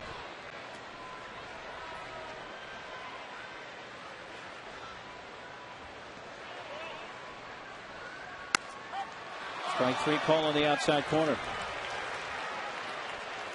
Joe certainly could still be tough on those lefties. Yep. It looks like Joe Torre is going to make a change with action down in that Dodger bullpen. Sherrill, a 167 batting average against from lefties, and with the right-handed hitter coming up, Joe Torre looks like he will indeed make the change. 2/3 of an inning for Sherrill. This pitching change is brought to you by San Diego Harley-Davidson. Always country first.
Ford dealers. Octavio Dotel, the 4th Dodger pitcher tonight. This guy's pretty much done it all, huh? He was a closer for the Buccos of Pittsburgh. You see his number split between Pittsburgh and Los Angeles. Kind of a violent motion, huh, from the right-hander? Herky-jerky. Full effort. Fastball, slider, and a curve. Mid-90s to low 90s on that fastball. He was 21 for 26 with the Buccos in save opportunities. Right down central.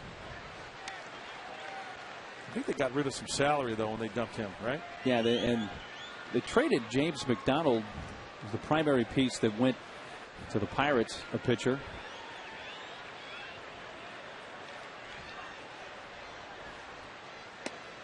Dotel's been as tough on righties as Sherrill has been on lefties. Dotel holding opposing right-handed hitters to a 155 average.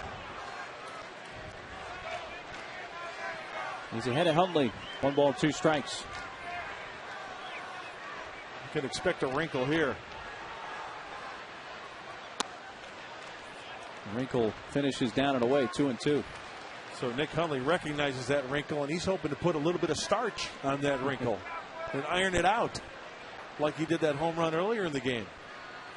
He's knocked in 2 of the 3 Padre runs.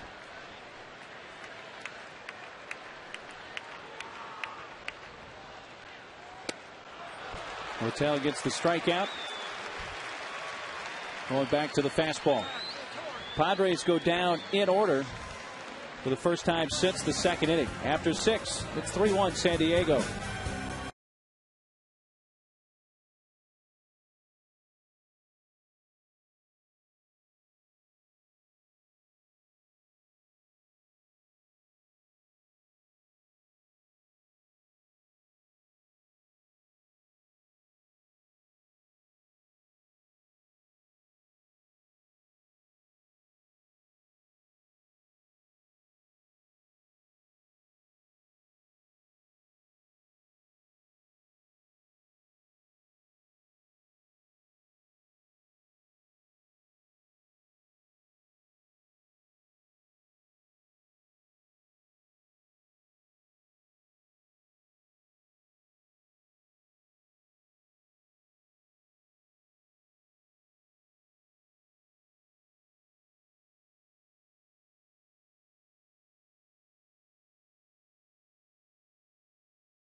Subway, $5 footlongs taste like a fortune, but they're still just $5. So many favorites like Blazing Buffalo Chicken, $5 all day, every day. Subway, eat fresh. And by Cox Advanced TV, ready for more choices? Go to Cox.com.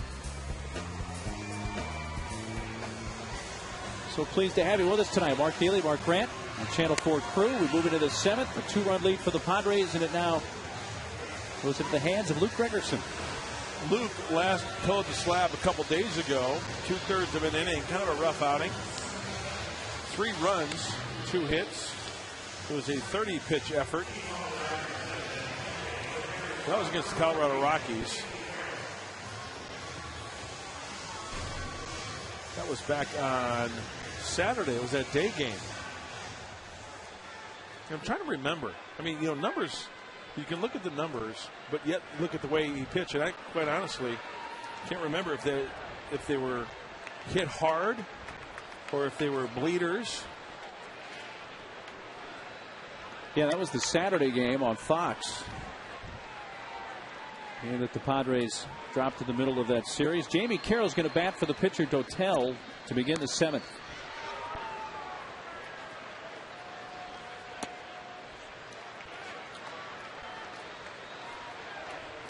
I mean, you can look at a pitcher's line and, gives up 3 runs and, 4 hits in only 1 inning. Well, how many of them were broken bats? How many of them were, to the wall?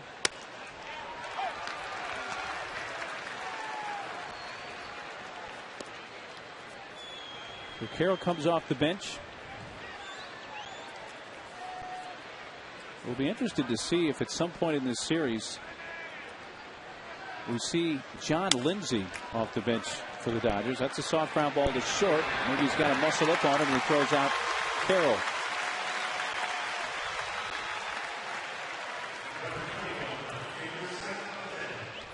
Carroll has an 8-game hitting streak. They have just seen it end right there with the 1 pinch hit opportunity. Well, that's a great start for Luke Gregerson, getting that leadoff hitter out here in the 7th.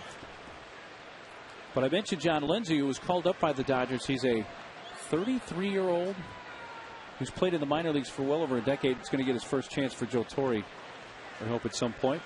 Good story. Yes. There's a strike to Podsednik.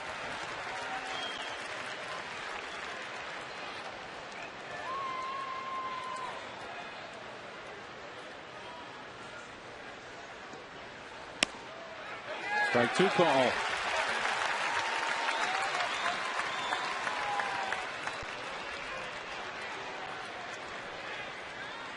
Fly to center, fly to left, and reached on a fielder's choice tonight. Podsednik. It's the 0-2 pitch in the air to deep right field. Ludwig back, it's over his head, and Podsednik goes deep to make it a 3-2 game. His first as a Dodger after 5 in the American League this year with the Royals, and it's 3-2.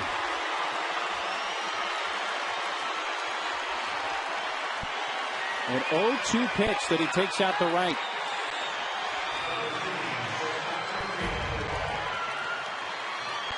It's a slider that's on the inner half of the plate, and watch Podsednik just drop the head of the bat. Nice, easy swing. And that's over the auxiliary scoreboard. Like right into his wheelhouse there. Down and in. Well, Podsednik's most famous home run, one that won a World Series game for the White Sox in 2005, and that slap to the alley in left center field. It is cut off on a bounce by Denorfia, but Furcal is aboard, and with his speed representing the tying run with one out.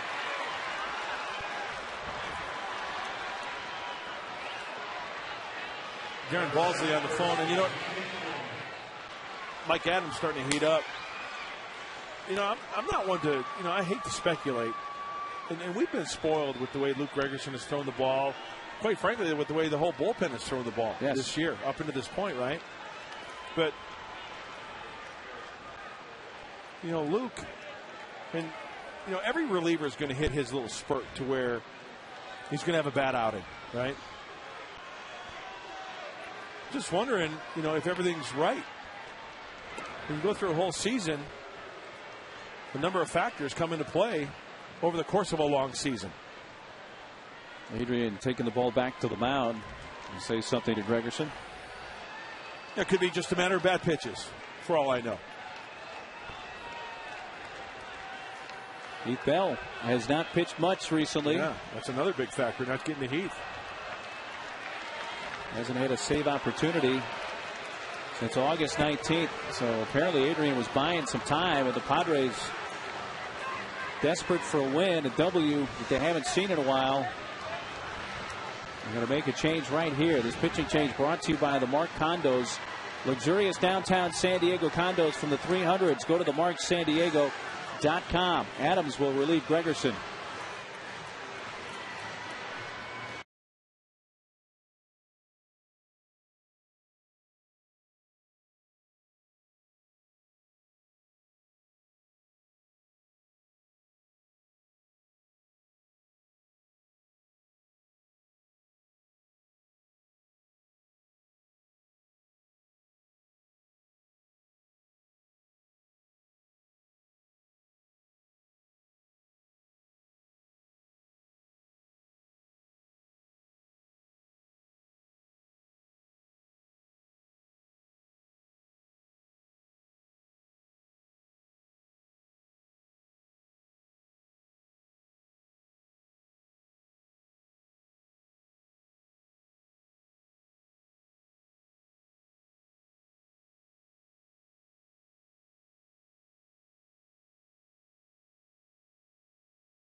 Credit Union, your winning team for service and savings. Check out our great car loan rates today. Mike Adams trying to pick up Luke Gregerson and inheriting a base runner here in the 7th. Luke Gregerson usually the guy to finish out the 7th inning. Mike also inherits one out. Great numbers from the right-hander. And once again, Bud Black trying to piece together this game using the arms in the bullpen as AC. Aaron Cunningham will patrol left field, and Chris Denorfia will move over to center. So a double switch with Gregerson lifted, so Cunningham batting in the 9 spot. And Adams the new pitcher in the 7 hole. The third of an inning for Gregerson. Blake on deck. Loney, a left-handed hitter, who up next for LA. 3-2 game now. The Dodgers have actually out-hit the Padres tonight, 9-5. Loney doubled in the 4th and scored their first run.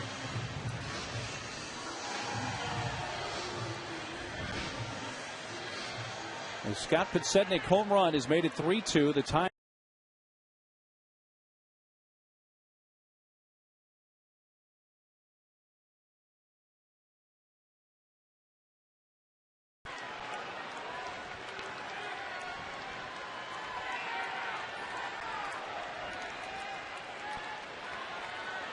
Besides the double, he's grounded into a double play and popped out to second. For Call. He's had a 3-hit game now for Call.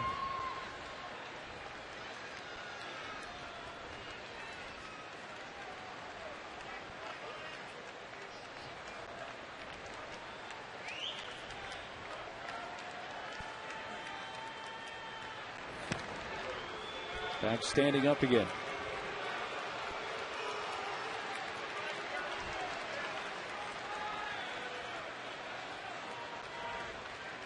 Loney has grounded into 13 double plays this year.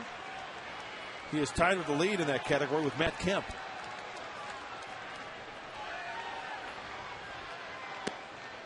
Ball one outside to Loney.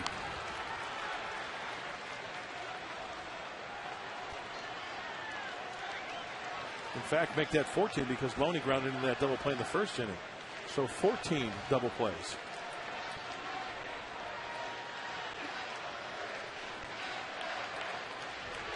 Another throw to first this time for Call, has to dive back in. For Call can still run. He's had some time with DL this year, but he has 19 steals.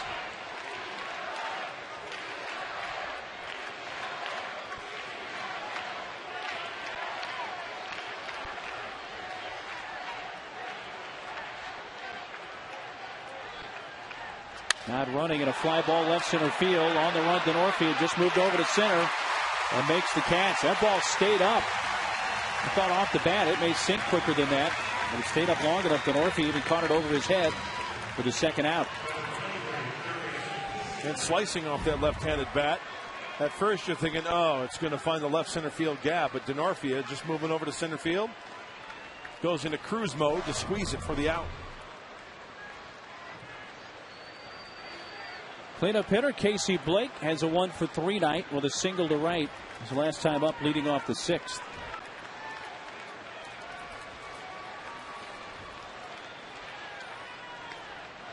Back standing for Call. Just off the DL for Call.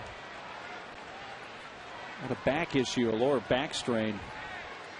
Just came off the disabled list a couple of days ago.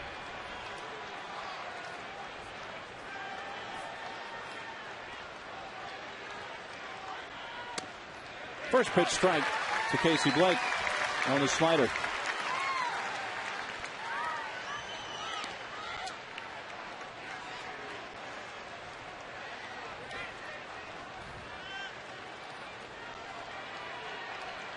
$14 home runs for Blake. He's driven in 58. For Call, takes off, pitch down, throw to second, not in time. Good gather there by Eck. A throw low, and he put a quick tag, but for Call, gets the steal, his 20th, and the tying runs at second. Did you notice Eck on this steal as we take a look? Good jump from Furcal, but watch Eckstein. Two-handed grab. Keep it on the runner like a magnet in case his hand comes off the bag. And then trying to transfer it. Oh, did he come off or did his hand stay intact? In fact, the left hand came off as that left foot was getting to the base, but it was all in a blink of an eye.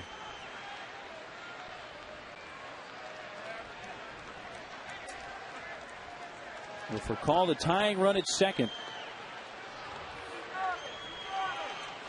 Coming up, the San Diego Hyundai dealer's 7th inning stretch your dollars. Get more miles per gallon and the assurance of America's best warranty. Go to SanDiegoHyundaiDealers.com. Ed Barnes did.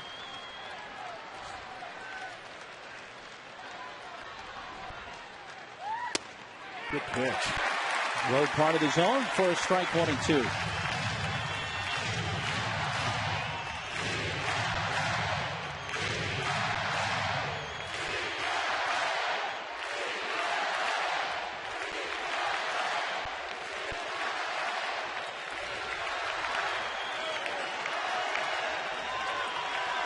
Mike Adams, the 6th Padres pitcher of this game.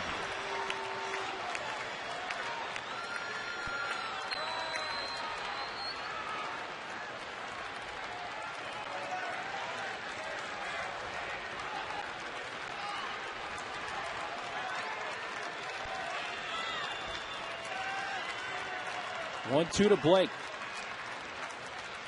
And instead of stepping a look at for call.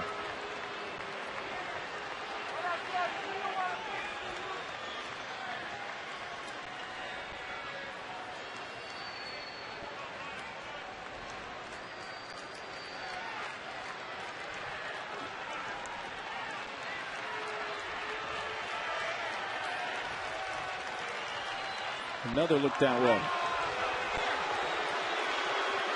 Hey, with Chase Headley playing way off the bag at third base, you know, you wouldn't put it past for call to take that 90 feet, right? Well, at least just trying to keep him close here, because a base hit to the outfield could bring him in for a second. Keep him a little closer anyway. Low to Blake, 2 and 2. And plus, you've got the front door closed there with Blake, the right-handed hitter. For Nick Hundley, he'd have to go either in front or behind the hitter if, in fact, for call chose to steal third base.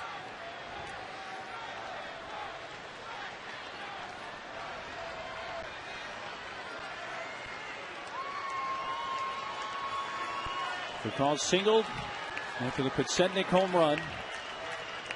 For call the tying run. 2-2 pitch. Just off the outside corner. That slider off by a hair, and it's 3 and 2. Yeah, that was a ball. Good call by Mike Winters. That's off the plate.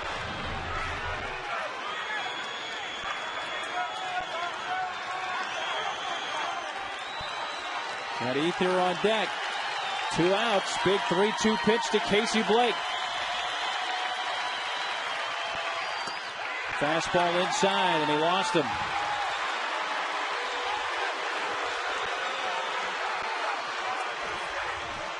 Well, the Dodgers have the tying run at second. Go-ahead run at first with 2 outs, and they bring up the guy that arguably has been their best clutch hitter in recent, well, not only this year, but last. Hey, for sure. You know, I'm not telling you anything new. That when the Padres have been going through what they've been going through the last 10 games, every pitch, every at-bat is just, it's pressure-packed. Having to grind out every inch of it. And that's why not only physically, but mentally, to go through something like this, to try to get on the W side. And you know what? An at-bat like this, in this situation, in this game, if you get Ethier here and you go on to win this game, this could be a turning point of a ball club. Big time. Big at bat. Ethier 2 for 3 tonight with an RBI.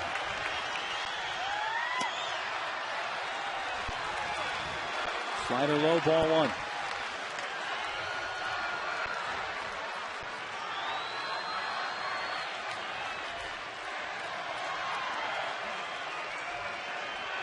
Matos unable to go tonight due to a stomach virus that hit him primarily yesterday. There's a strike. And the Padres hoping to have Latos on the mound tomorrow. And hopefully going for win number 2 in a row. Right? How nice would that be?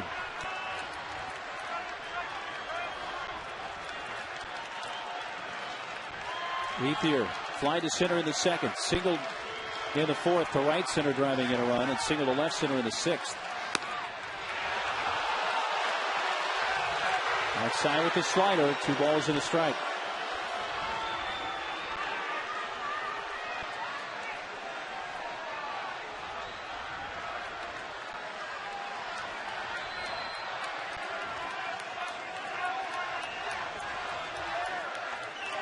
Two-one pitch to Ethier. Came in on him, fooled there by a slider. Yep. He wanted it down, it was up and in, and he got away with it. Now, even if he makes contact with that pitch, it looks like it's probably a pop-up or a foul ball.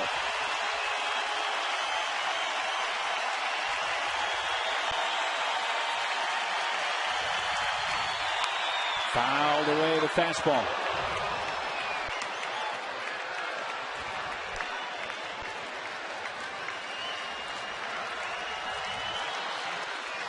Third of an inning yesterday for Adams. Back on the hill today trying to preserve what is a 1-run lead, but the tying and go-ahead runs on base for LA.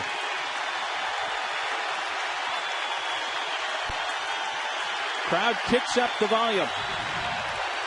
But Ethier counteracts that and steps out, and then Hundley will go to the mound.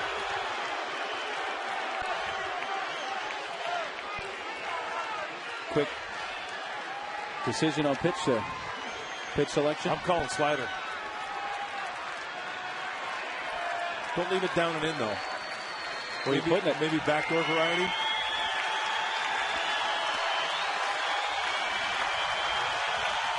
Two pitch. Got him. Below the knees with that slider to strike out Ethier to win the inning. Down and in, but not for a strike. Perfectly placed. Dodgers strand 2 more. They get a run, though, in the inning on the Podsednik home run.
Go back to that last strikeout. Mike Adams versus Andre Ethier. Didn't get the call, but a lot of fastballs, sliders away. Get Ethier to think away. Now that was a hanging one, but just enough. Now the foul ball away. What does Adams do? He makes him fish for the slider. So good pitches away. A little bit of wrinkle every now and then. But that was a huge pitching sequence by Mike Adams to put away one of the better hitters that the Dodgers have, if not in the whole league of baseball, in the National League. That was huge, leaving those 2 runners on base. It was an intense half inning there. It was a grind. Cunningham came in as part of the double switch in the top of the inning. And Jonathan Broxton, who's lost the closer's role for the second time this year for the Dodgers, now on in relief here in the bottom of the 7th.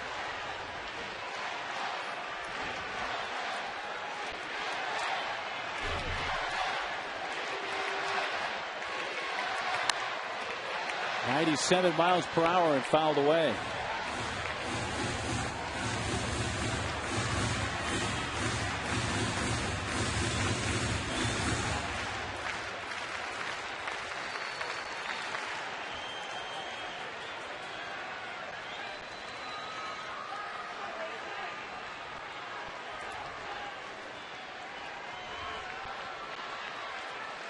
0-2 pitch.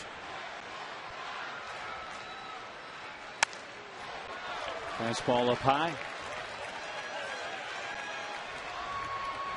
Well, we know that Broxton throws hard, but we also know that if you throw hard and you don't throw it for strikes, and then you have to throw it over the plate when you fall behind, you get knocked around. He can get the fastball to 99, 100 miles an hour. Down the right field side, fair and into the corner. Cunningham chugging for second. Picked up right near the foul line by Ethier, and it's a stand-up double for Cunningham to begin the Padres 7th.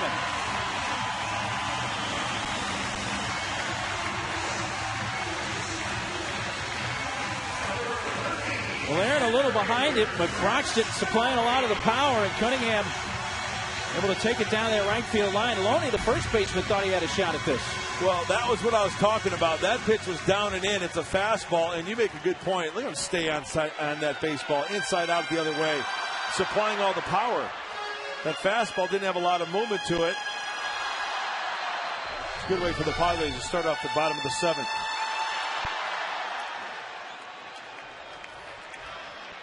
Top of the Padres order, and center fielder Kristen Orfia.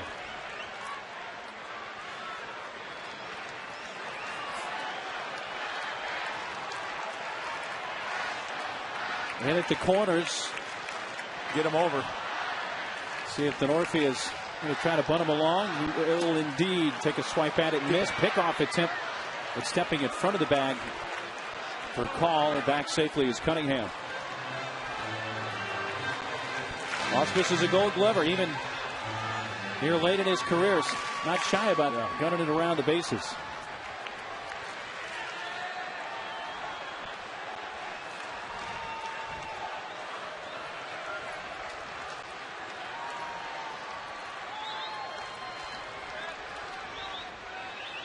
Broxton's 0-1. That runs inside at 97. The little extra zip you get from Broxton, upper 90s, does that make it that much more harder to try to lay a bunt down, even if it is a fastball? Well, especially when his control is out of whack a little bit. You don't know whether you're getting one right at the lips or you're going to get it on the outside corner on the black. But I would say he doesn't have a lot of movement like a two-seamer. So it'd be easier to bunt if it's a good strike because it's straight. See the uncertainty of where that ball's going to go. Easier to bunt being a relative term. Still certainly a very difficult task facing a guy with that kind of heat.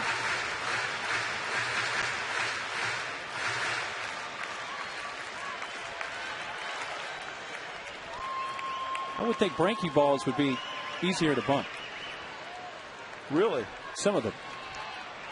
Because I think a hard slider would be. No, I was thinking curveball. A curveball. Yeah. It was a 2-1 pitch. Ooh. Fastball, and he didn't connect, but did go.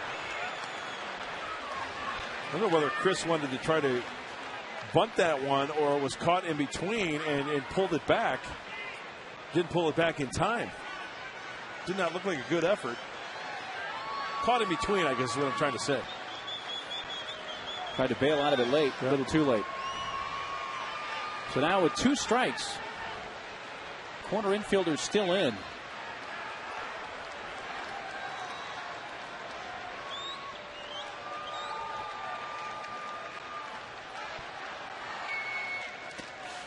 Scooped up by Osmus, and that saved the base right there for LA.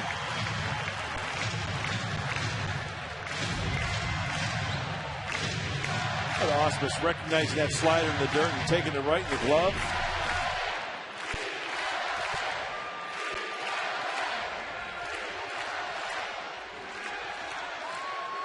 Leadoff double by Cunningham. The 6th San Diego hit of the night. Padres clinging to a 1-run lead here in the 7th. A couple of shakeoffs from Broxton, and he steps off.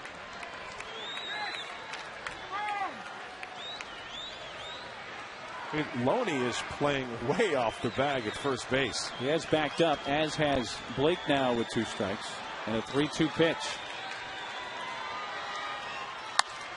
That'll get the runner over.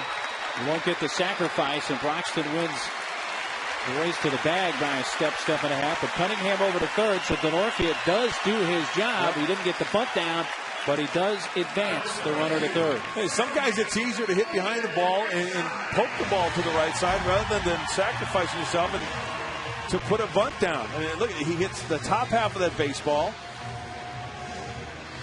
rather than trying to work underneath it. But he's telling himself, you know, I better make darn sure I get on top of that baseball to hit it on the ground. And I think that was really the point I wanted to make earlier. I mean, that bunting's never an easy proposition, but trying to bunt a guy like Broxton with the speed, the movement, no easy chore. And a runner at third for Eck. And the infield comes in for the Dodgers. Another guy who can give you a good situational at-bat with the infield drawn in, David Eckstein.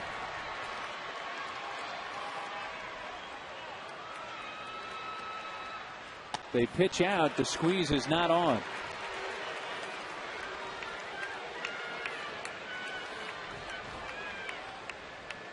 It's not a bad thought, though, is it? Yeah, it isn't a bad thought. But I just have enough confidence in David Eckstein to where he doesn't strike out all that much. He's a guy who can put the ball in play. He can elevate something to the outfield. Don't take yourself out of the inning if they do pitch out like they just did. Takes a hack at the 98-mile-per-hour heater. Ball and a strike. Although he does have good enough bat control to where he can put something down, and it'd have to be a great play by the pitcher or the infielders to get that tag out at the plate. I just feel, me personally, feel more comfortable Eck swinging away. Eck is struck out, grounded to first, and grounded out to short. There's Cunningham at third, one out. Strike is the decision on the outside corner. Took a borderline fastball, and he's behind 1-2.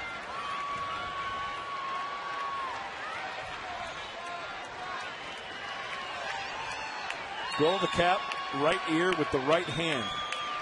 Let's see what that is. Can we start stealing signs here? Yeah, why not?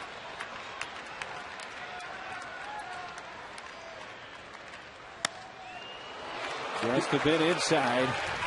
He wanted it. See, that's the erratic pitching of Broxton. He wanted that one down and away, but it leaked on the inside part of the plate. And it was also 98 miles an hour. Yeah.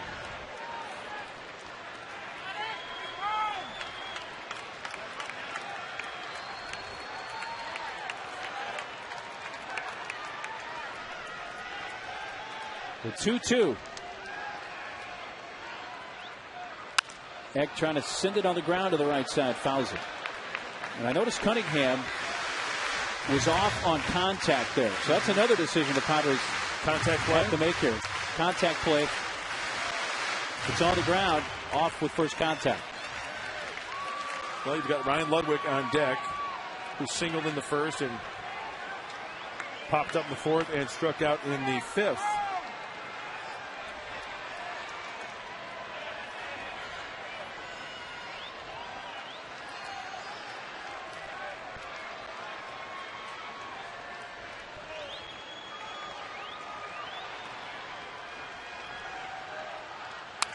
Eck again trying to take it to the right side. Fouls off the 99-mile-per-hour fastball as Broxton continuing to flirt with the century mark. That was the Nina fastball. 99 red loop balloons. Trying to go on the outer half.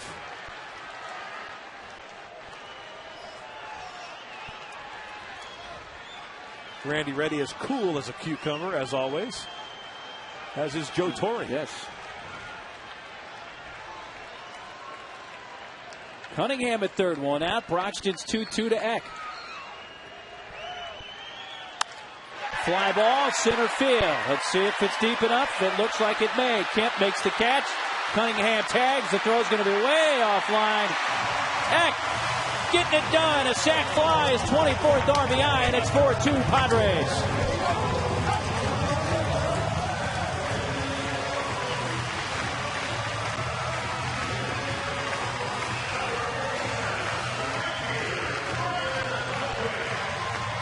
Padres get that run back, but the Dodgers scored in the top of the inning on the Podsednik homer. Well, after getting the call off the plate for a called strike, David Eckstein's the first one to admit, you know, I feel comfortable hitting with 2 strikes.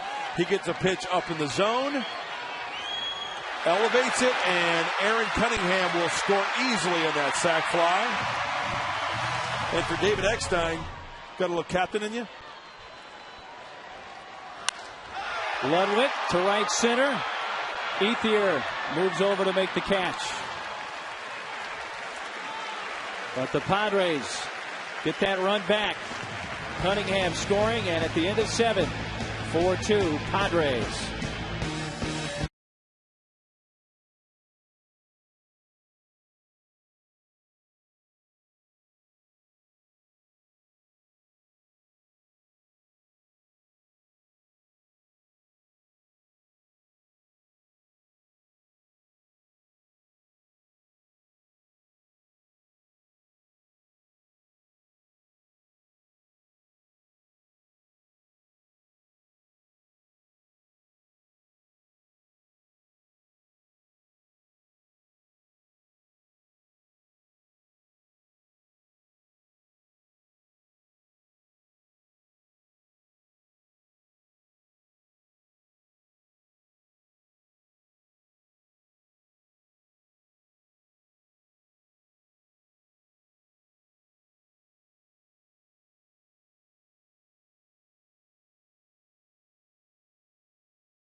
Brought to you by Fan Diego, your energy savings expert. For locations, visit fandiego.com. For ceiling fans, go to Fan Diego.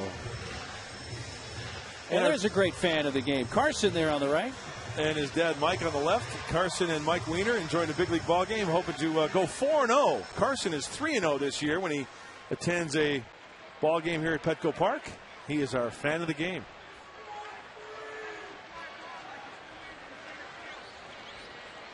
Kemp leads off the Dodger 8th inning.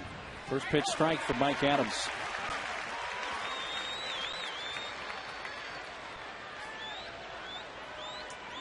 Kemp has singled, walked, and struck out. Kemp, Terrio, and Ausmus, the 6, 7, and 8 hitters.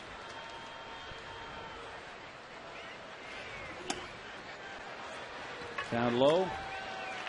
With that slider, a ball and a strike.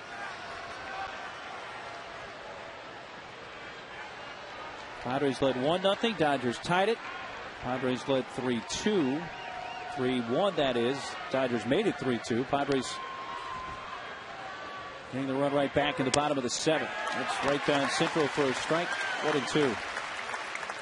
Good fastball from Adams.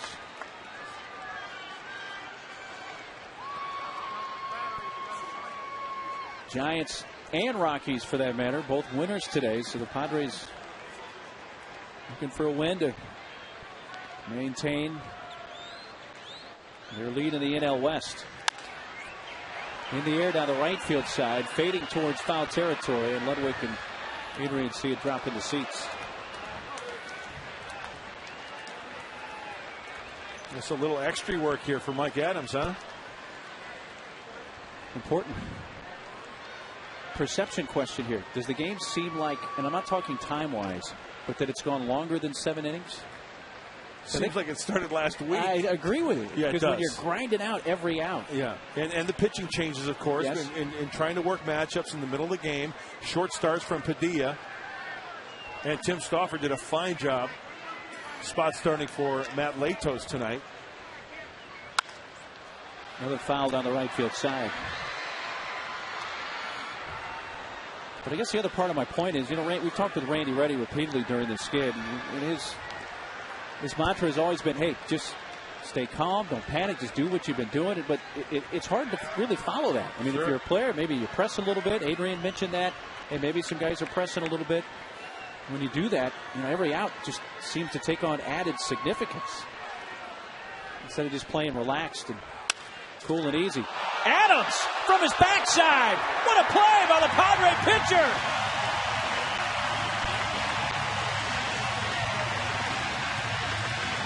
Kemp back to the box, and Adams reached behind,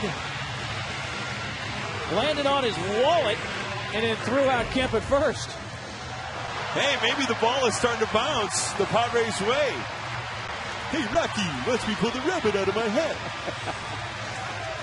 That's a huge out and a nice play. Who said you can't play as a big leaguer sitting on your backside, huh? That's nice.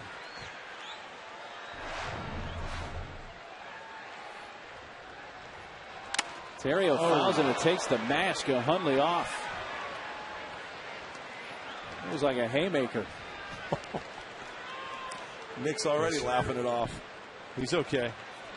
Folks, you would be shocked how light those catcher's masks are. Listen in. Remember, you and I were in Florida. Yeah, Yorbeat's mask and Nick's were there in the clubhouse, and they were just hanging there. Picked it up. Very light. Light as a feather is a bit of an exaggeration, but shocking how lightweight they are these days.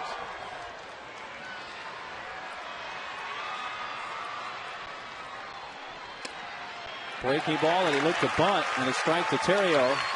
0-2.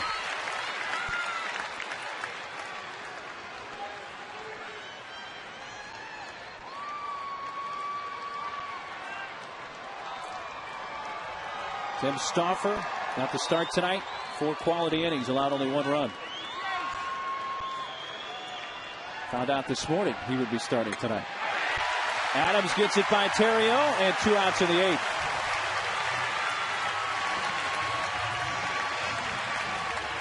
Second strikeout for Mike. Great location on the fastball. Edward Mujica looking in on the strikeout. He pitched a third of an inning, hoping to contribute to a Padre victory. And Terrio way behind on that one.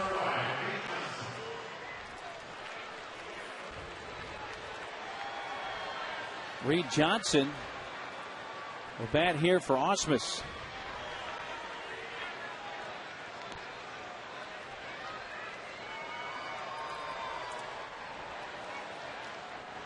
So Johnson batting here in the 8th spot for Ausmus.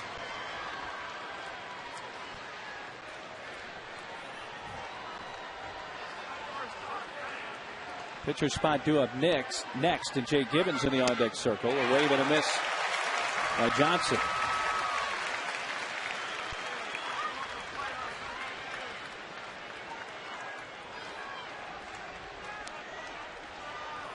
Reed Johnson went to high school at Temecula Valley and played at Cal State Fullerton. Maybe a little bit low. Ball and a strike.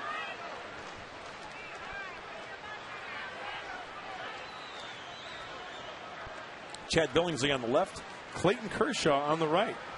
The starting pitchers the next 2 nights for the Dodgers. It'll be Kershaw tomorrow, the guy on the right. Billingsley in the 3rd game.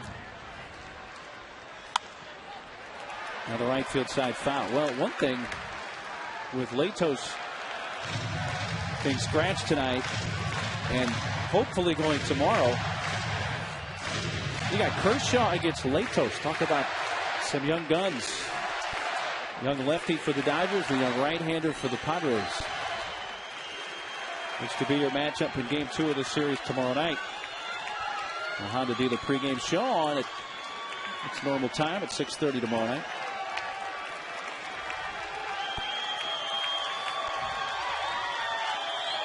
Swing and a miss. Pulled the string on him there. Adams.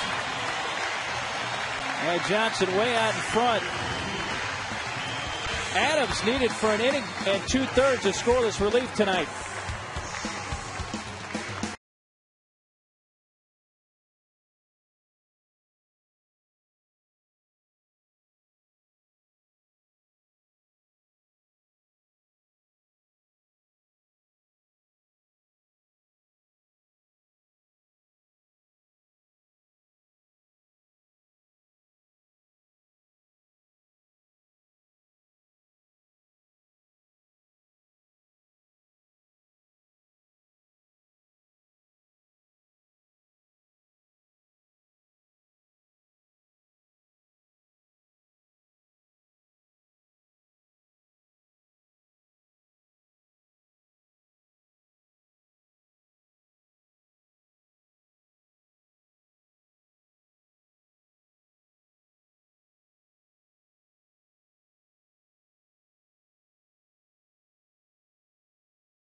Hughes, life is a lease.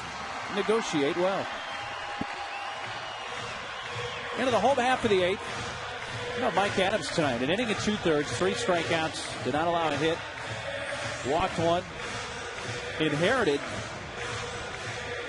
tying run on base in the 7th. Got out of that. Some smiles in that dugout. It's nice to see those. That is some big league pitching right there, my man. You ain't kidding, brother. Amen to that, brother. Adrian will lead off. Cleanup hitter. 1 for 2 tonight. Lays the bunt down against the ship. All for Call can do is pick it up and eat it.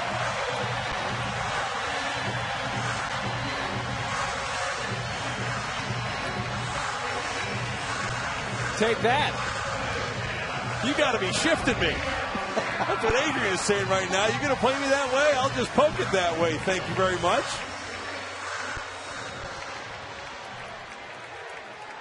There's a leadoff base runner.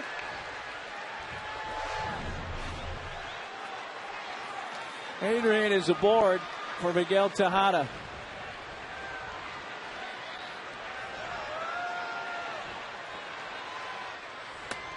Ball 1 down low.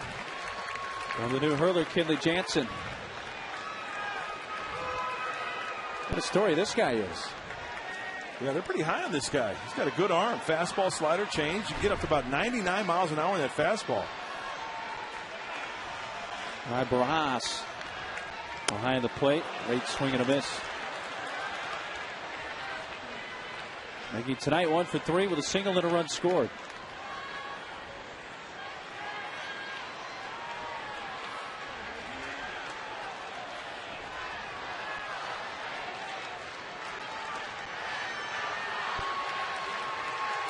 Jansen. Oh, he's got 94-mile-per-hour heat and a foul tip.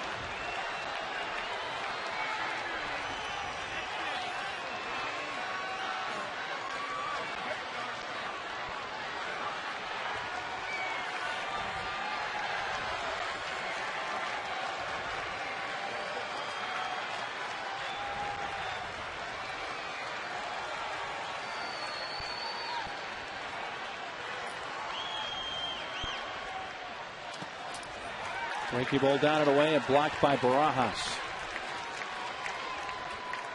Kenley Jansen was a catcher converted to pitching only last season during the 09 season.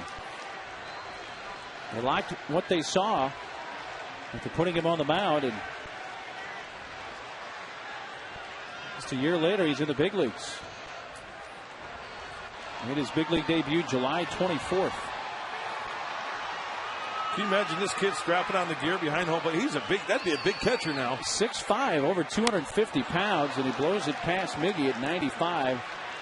A strikeout, one away. From Curacao to the Netherlands Antilles.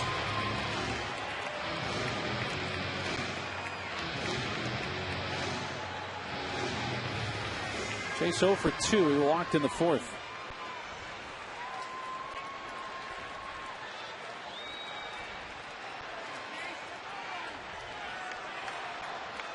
Go to first, chases back Adrian. You know, I mentioned tomorrow it looks like a Latos-Kershaw matchup. If indeed Matt throws tomorrow, what that will do is it will allow him to pitch the last game of the Giants series. And if the Giants rotation stays the way it is, Sunday you're looking at a Latos-Lincecum matchup. So we'll see if that plays out.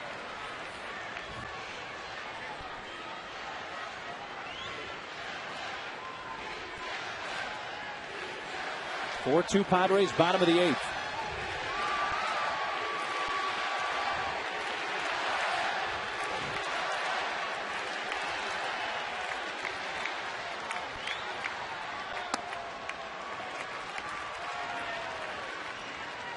Boy, a lot of knees and elbows coming at you with Jansen out there, huh?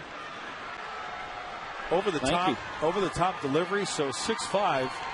You know, he's coming at you at about what? About 7.5, maybe even more, maybe 8 feet downhill.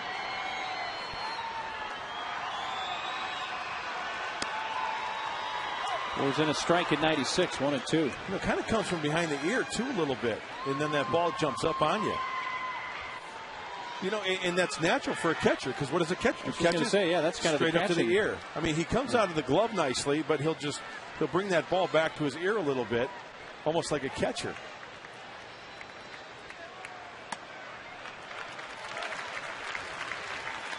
Two and two.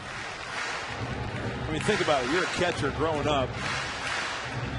You get into professional baseball, you're a catcher. I mean, you are, if that's ingrained in your mind, that's just the way your body works, muscle memory. And then you have to go to the mound to try to create a whole new arm swing.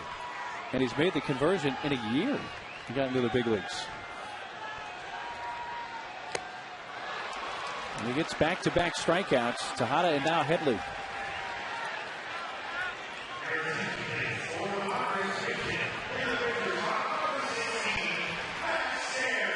Venable due up and stares with that in his spot. For the pitcher spot, which was originally occupied by Venable. Will win out as part of the double switch.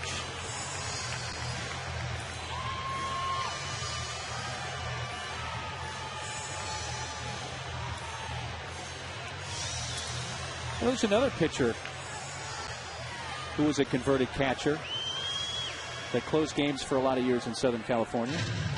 Well, I'm thinking of Felix Rodriguez, the guy for the Diamondbacks. Not who I was thinking of. And then he went to the Giants.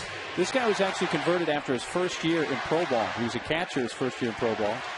Then the next year they switched him to pitching. Which team? Angels. Troy Percival. I was going to say Percival.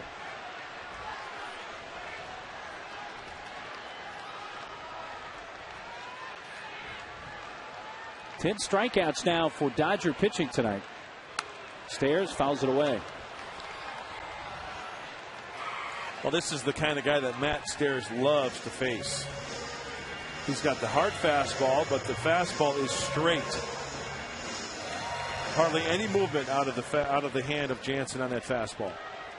Also throws a slider and a changeup.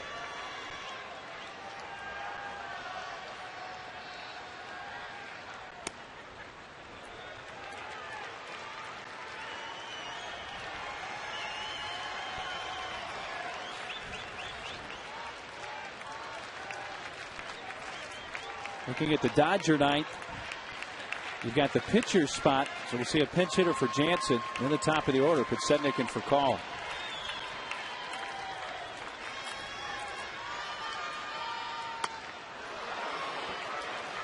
Here it was. there it went. Yeah. See how far you can hit it. Jansen rearing back.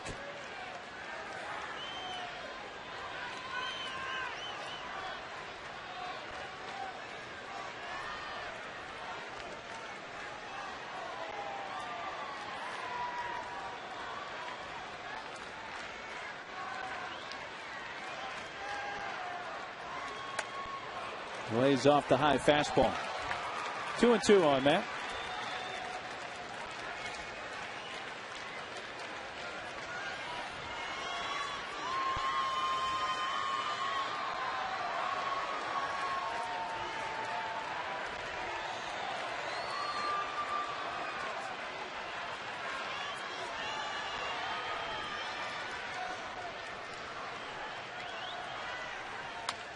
Fouled back by Stairs.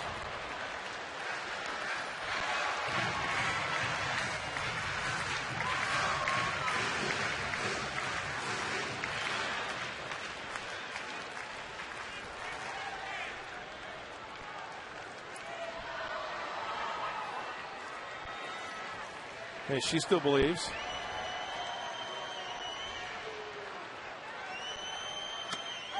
Strike three with a fastball on the outside corner.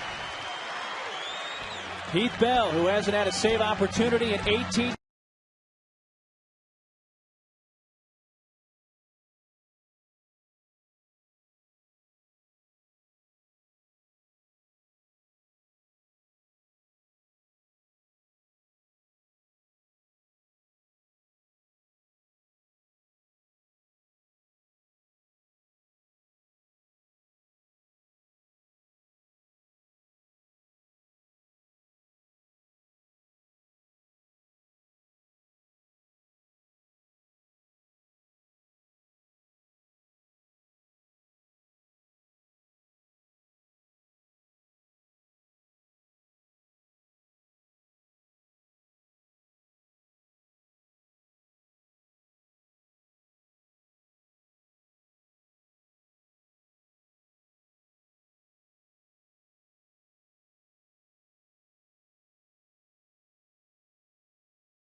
University, Saturday, November 6th. John Legend will take the stage with special guest Macy Gray. Tickets are on sale now at Padres.com/concerts. The last save opportunity for Heath Bell, he converted. That was on August 19th at Wrigley Field. Heath Bell has also converted each of his last 24 save opportunities. That's going back to May 29th. And, you know, that's the job of every reliever. If you don't get an opportunity, you've got to stay sharp in the pen. That arm is well rested for Heath Bell. He's got a 2-run cushion here in the ninth.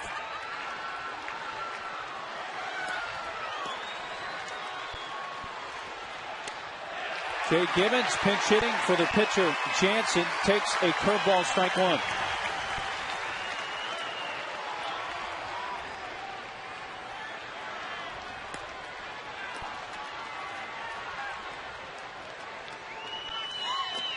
Another breaking ball and a swing and a miss.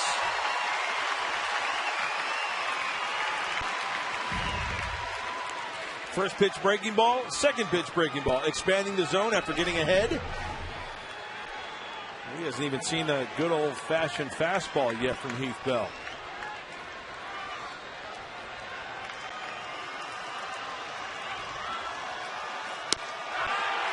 Now he sees a fastball and it just barely missed, though Heath Looked like he said, my bad for some reason. It was up a bit. Yeah, and not a bad 0-2 pitch. Off the plate just a little bit.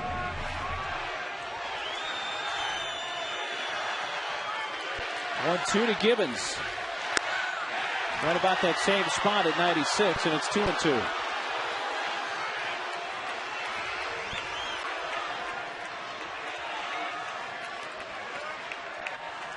Top of the ninth. 4-2 Padres.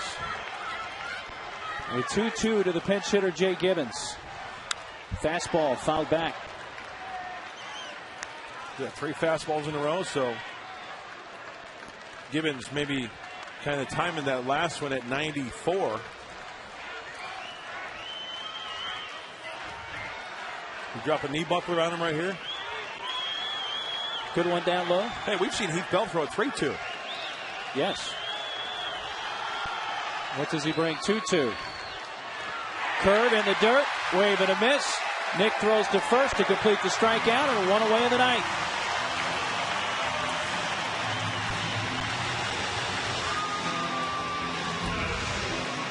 This is where the catcher comes into play, and this is where Heath Bell says, you know what, you saw 3 fastballs. I'm not going to give you another chance. I'm going to put you away what I started you with. And did he just say thank you? I think he said thank you, yeah. He's very gentleman-like. To his catcher, Nick Hunter. Yeah. Top of the LA order. Left fielder Scott Podsednik has gone deep tonight. His first as a Dodger. Takes a fastball, strike 1.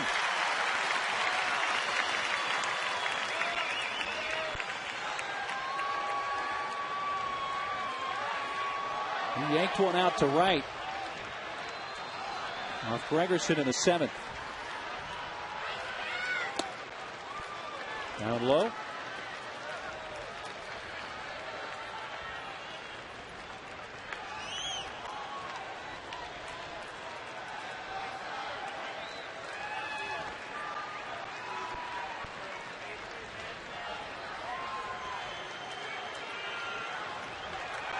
Great job by the bullpen tonight. Heath Bell trying to finish it off. Strike call on the fastball. 1-2. So the Dodgers have out-hit the Padres tonight 9-7.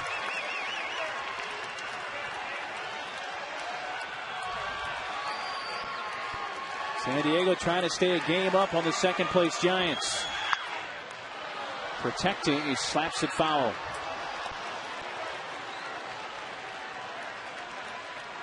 Dodgers are stranded 9 tonight. Padres have left 6.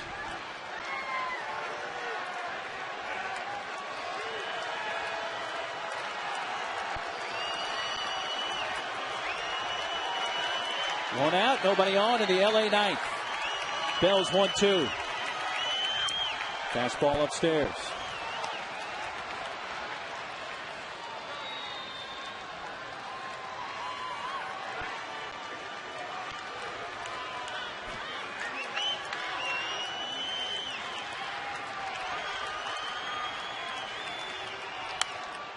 Another fastball fouled away by Podsednik.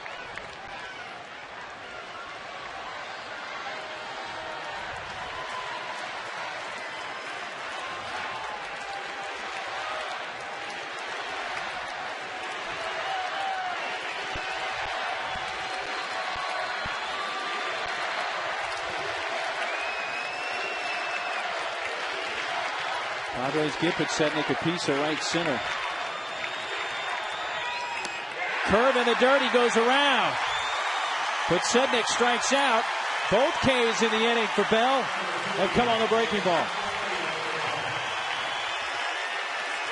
And it's so hard to lay off because he's got the good fastball, but also the power curveball. Out of the hand, it looks like it might be a straight fastball. Look at the tilt on that. The old trap door buries it, and Nick Hundley applies the tag for the strikeout. So the Dodgers down to their final out. Rafael Furcal, the hitter. The Padres' last win, August 25th, here at Petco against Arizona.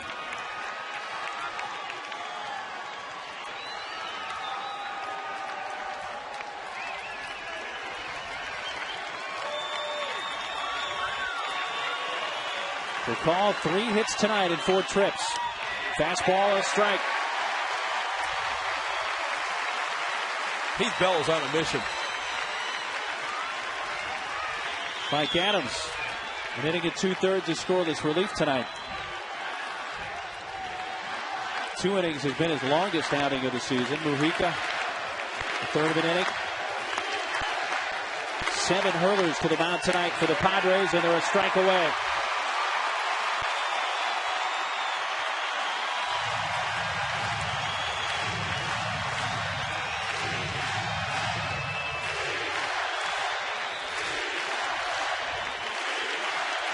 One-two pitch. Fouled away. 4 innings for Stauffer in the spot start. 1 run, 4 hits, a walk, and a strikeout. He set the tone tonight. Absolutely. You know, I know this game is not over yet, 1 strike away, but you know in hockey how they have the 3 stars of the game? A lot of good candidates. 6 stars go out tonight. 7. Make that 7. I think the pitching staff done a nice job. Offensively, yeah, 4 runs is great. Still 1 strike away. To third. Chase. The losing streak from Hades is finally over, and the Padres jump back in the win column for the first time in 12 days.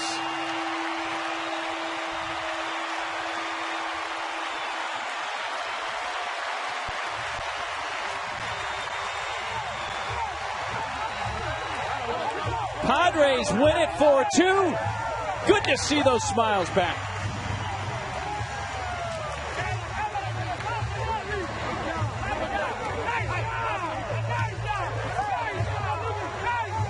Padres win their 77th game of the season and end the 10-game losing skid. Yay, say the boys for the final out. We'll come back and wrap it up after this.